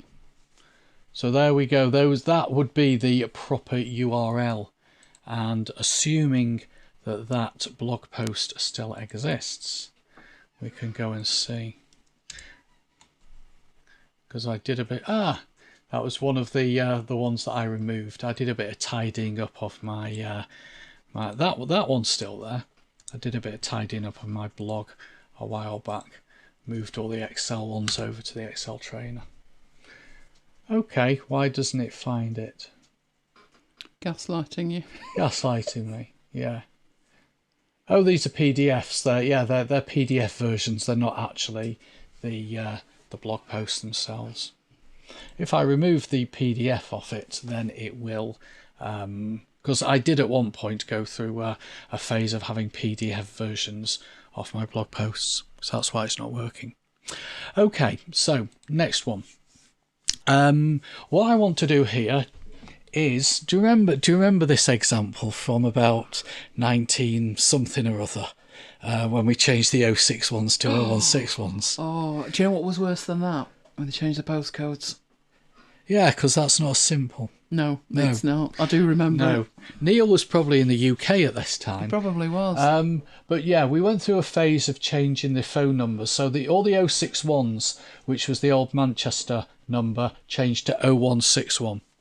So what I want to do is I want to change the 061s to the 016 and theoretically that should be simple. I can just put equals substitute. Look at that cell there. The old text is 061. The new text is 0161. And voila, and there we go, it's worked. Or at least you think it's worked until you get down to something like that there, because that has also changed the 061 to 0161, which is not something that we wanted to do. We only wanted to change it at the beginning. So you might say, okay, well let's go back and change this formula and add a 1 in as the fourth parameter. And that tells it to only change, I need a comma there, only change the first instance of 061 to 0161. And copy that down. So that one's changed, that one didn't have an 0161, that one didn't, that one's changed. But we've got a problem with this one, because actually there, the 061 in there is the first instance of 061 in that cell. So it's changed that to 0161. So in that particular instance, that one wouldn't work either. And this is where replace will come in, because in this example, I know that I want it to look at the 061 at the beginning. So what I can do here is I can put equals replace. So remember, you substitute when you know the actual text to be replaced, but use replace when you are working with positioning. So replace the old text starting at position 1, replace 3 characters, and the new text is 0161. Now if I copy that down, that still isn't working, because that has actually just replaced the first 3 characters of every entry with 0161. So to get it working properly, we need an if statement with looking at the first 3 characters from the left of D2. So if the first 3 characters of D2 are equal to 0161, then we want to replace D2 1, 3. So start at character 1, replace the first 3 characters with 0161. If that is not true, then just pick up what's in D2 and put it in E2. Okay, have I missed something out? Looks like I might have done. I'll put an extra bracket there. That's better. Copy that down, and there we go. So that has just replaced the 061s with 01s. Hang on, no. What's happened here? That hasn't replaced the 061s with 0161. Sarah and Paul say 0161. Ah, there we go. My mistake. Usually is. Yeah, usually is, yeah. Okay. At least with me, it's usually the software. With me, it's trying to type too quickly. Right, 061, that's better. Hey, voila. Right, there we go. Thank you very much for spotting that. Right, so that is it. That is the substitute function, the replace function, and the find function. So, bit of an anticlimax after all the excitement of Affinity. Don't be ridiculous. People love Excel. Not as much as they love Affinity tonight. It's Affinity's night tonight. And it is actually, isn't it? Yes. I'm totally exhausted. You should hear me yawning. Anyway, right. So you need to stop sharing your screen and we need to go back to something to do with mine, don't we? Right, we've taken a poll and we're bumping it. It was the conclusion. Because on a part of the fact I'm falling asleep, which is very bad form. But in my defence, didn't get much sleep, did I? But that gives us something to look forward to next week. So let's get that up. You're still sharing your screen, so just a minute. I used to fall asleep, but in my defence, it was nucleus training. Oh, let's get over here and share this, and then we can get on. That blue stripe will be the death of me. I swear it will. Anyway, so we're going to bump it. We're going to need to put a note on the video, aren't we, to say that we bumped it to next week. Just got so giddy with all that Affinity can do. But you know that mail mergey, data mergey thing, fabulous. Loving it. I must admit, last night I was sat scratching my head thinking I can't see how this is going to work, and then it did, so that's fine. Next week we will be back. Hang on, why aren't you moving? You gaslighting me as well. Excellent. It'll be the 12th. Oh, Valentine's week. That'll be expensive for you, won't it? Yeah. Rubbish. We've never believed in that, have we? Every day counts, not just Valentine's Day. That's what you said anyway. I bought you that rose last year, didn't I? You did, and it's still going. It's still there. It's an evergreen rose in a pot. It's alive. It said it lasts a year. Well, one, it said it lasted a year, and two, Mike knows my track record with anything that's alive. It won't be for long. Yeah, there's one downstairs that needs to go. Will people stop buying me plants? Unless they're plastic, just don't go there. But this rose is still alive. Anyway, Valentine's weekend. If it's lasted a year, we could call it a lockdown rose. Oh, there you go then. Exactly. Anyway, that's what we'll be doing next week. I've got more Affinity stuff because, we barely touched designer or photo. And there's new things in there as well. And we will do the LMS. I don't know how we're going to fit it all in, but we will. So do join us then. In the meanwhile, it's all available on demand. If you go to youtube.com/Elaine Giles, and you can also find it on our playlist. So we have an After Hours playlist, and all of the shows are on there. I will have to put a note on this one. What we said we were doing, we didn't end up doing because we got carried away. But it was so worth it. And of course, we're going live every day because we're Marooned at MacBites headquarters. Although, you'll notice somebody escaped. Only for a couple of hours, though, didn't you? And it was all clandestine. And he had to go in and have temperature checks and all kinds of stuff. But we are at the point that it was 12 days ago, so we think we're okay. And remember, Kim, when I said I'd sewn 3 masks together? That was what for? I was not letting him go to Old Trafford with 1 mask. So I sewn 3 masks together and then put a black one over the top. So I think you were fairly safe, weren't you? Yeah. Yeah. So not only did I do his hair, I also sorted out the mask situation as well. So you can catch up on demand, should I ever catch up with myself, which I will do, honestly, but I need to get some sleep right now. And all of that is happening on MacBites FM. So, we love you guys. If you love us, can you give us a like? It really makes a difference with YouTube.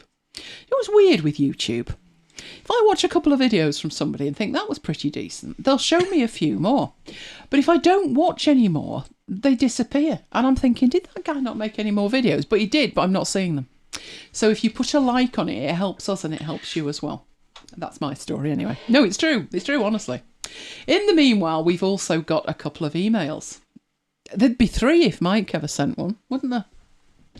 I think you should send one this weekend. Just to shock Neil. Don't you think? I sent an email yesterday. Did you? Yeah. From the Munich account. Oh, that doesn't count, Mike. No, my list is at elainegiles.com/VIP, and then there's MacBites, which is macbites.co.uk/macbites-mail. We are also in Slack having a heck of a giggle. Like the fact that there's 17 point whatever million people in front of me for a COVID vaccine. And I share these things on Slack, and so do you guys, and it's fantastic. It's where we carry on the conversation, so do join us. macbites.co.uk/Slack. Now, most important thing of the night. Got to whisper now, don't want to wake young Jonathan up. Kim, have you called it?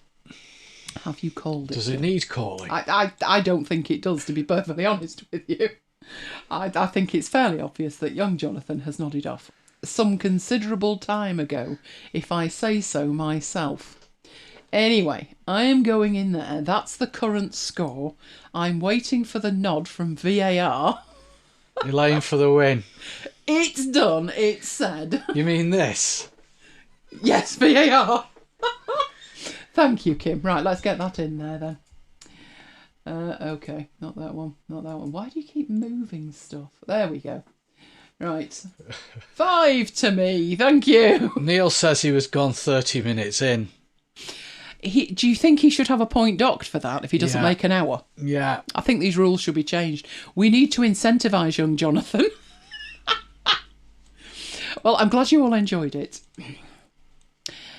I just could not fit in the LMS, but we will do it. We will get there, honestly. Lapped him. Yep. Oh, it's so funny. When did we start that? It was after lockdown, I think, wasn't it? Anyway, I'm glad that you all enjoyed the Affinity stuff. So much to see and do and play and test and try. I'm expecting updates probably within a couple of weeks with a few bug fixes, though. Like the fact that where did my Apple logo go? That was just bizarre because it worked perfectly when you actually did it. And that was just a punt in the end. I thought, this isn't working, it isn't working, it isn't working. But it is. It does. So go and try it and let me know what you try it with. So, shall we go off and get some sleep? Because we've got to be up again in 7 hours. Yeah. I don't think I got any sleep last night. Because when I came to bed, Lola decided that she needed more of the bed than I did, and that it wasn't a problem if my feet, backside, and everything else was hanging out of said bed. And Mummy didn't need any quilt either, because she's the princess and she needed it all. So no wonder I didn't get much sleep. Oh, and then, because I didn't get to sleep till way early this morning, she then decided taking Daddy out into the garden and barking her proverbials off was a good idea while Mummy was trying to sleep. There was that as well, wasn't there? So, no sleep at all. But I will go and catch up with my sleep. Because, we it's another day tomorrow. We've got the Excel thing all day. And then we've got Marooned. We've got Munich at 3 o'clock. If you've got access to manchesterunited.com, do watch the programme. It starts at 5 to 3 UK time. Mike's doing his bit at the beginning and the end, and there's a couple of songs and a few poems. And the Rev. And the prayers. Oh, that's a good point, Debbie. We'll have to put that to the umpire. I should get 2 points because I've had less sleep than Jonathan. I've had hardly any, to be honest with you. I will catch up, but I've got to be up very early tomorrow because we've got to eat and we've got Lola to walk, and it starts at 9 o'clock. Now, that might not sound early to you, but it does to me. It's obscenely early to me. I'm not sure, Paul. It's some kind of conferencey thing. I'll try finding it. It's not free. It's exorbitantly expensive. Wasn't it about £1,000? Yeah. It's not free, if that makes a difference. I'm not sure if Mrs. Paul would be thrilled with you joining it. I'll try and find the info. It wasn't me that booked it. Mike booked it. So we shall have to try and find it. But for the moment, I'm going to head off and get some well-deserved sleep. So I expect you guys to go play with Affinity and show me what you make and which bits you like the most. That would be very useful. Okay then, so for the moment I'm going to say good night from me. And good night from me. And we will both see you next time. Stay safe, guys.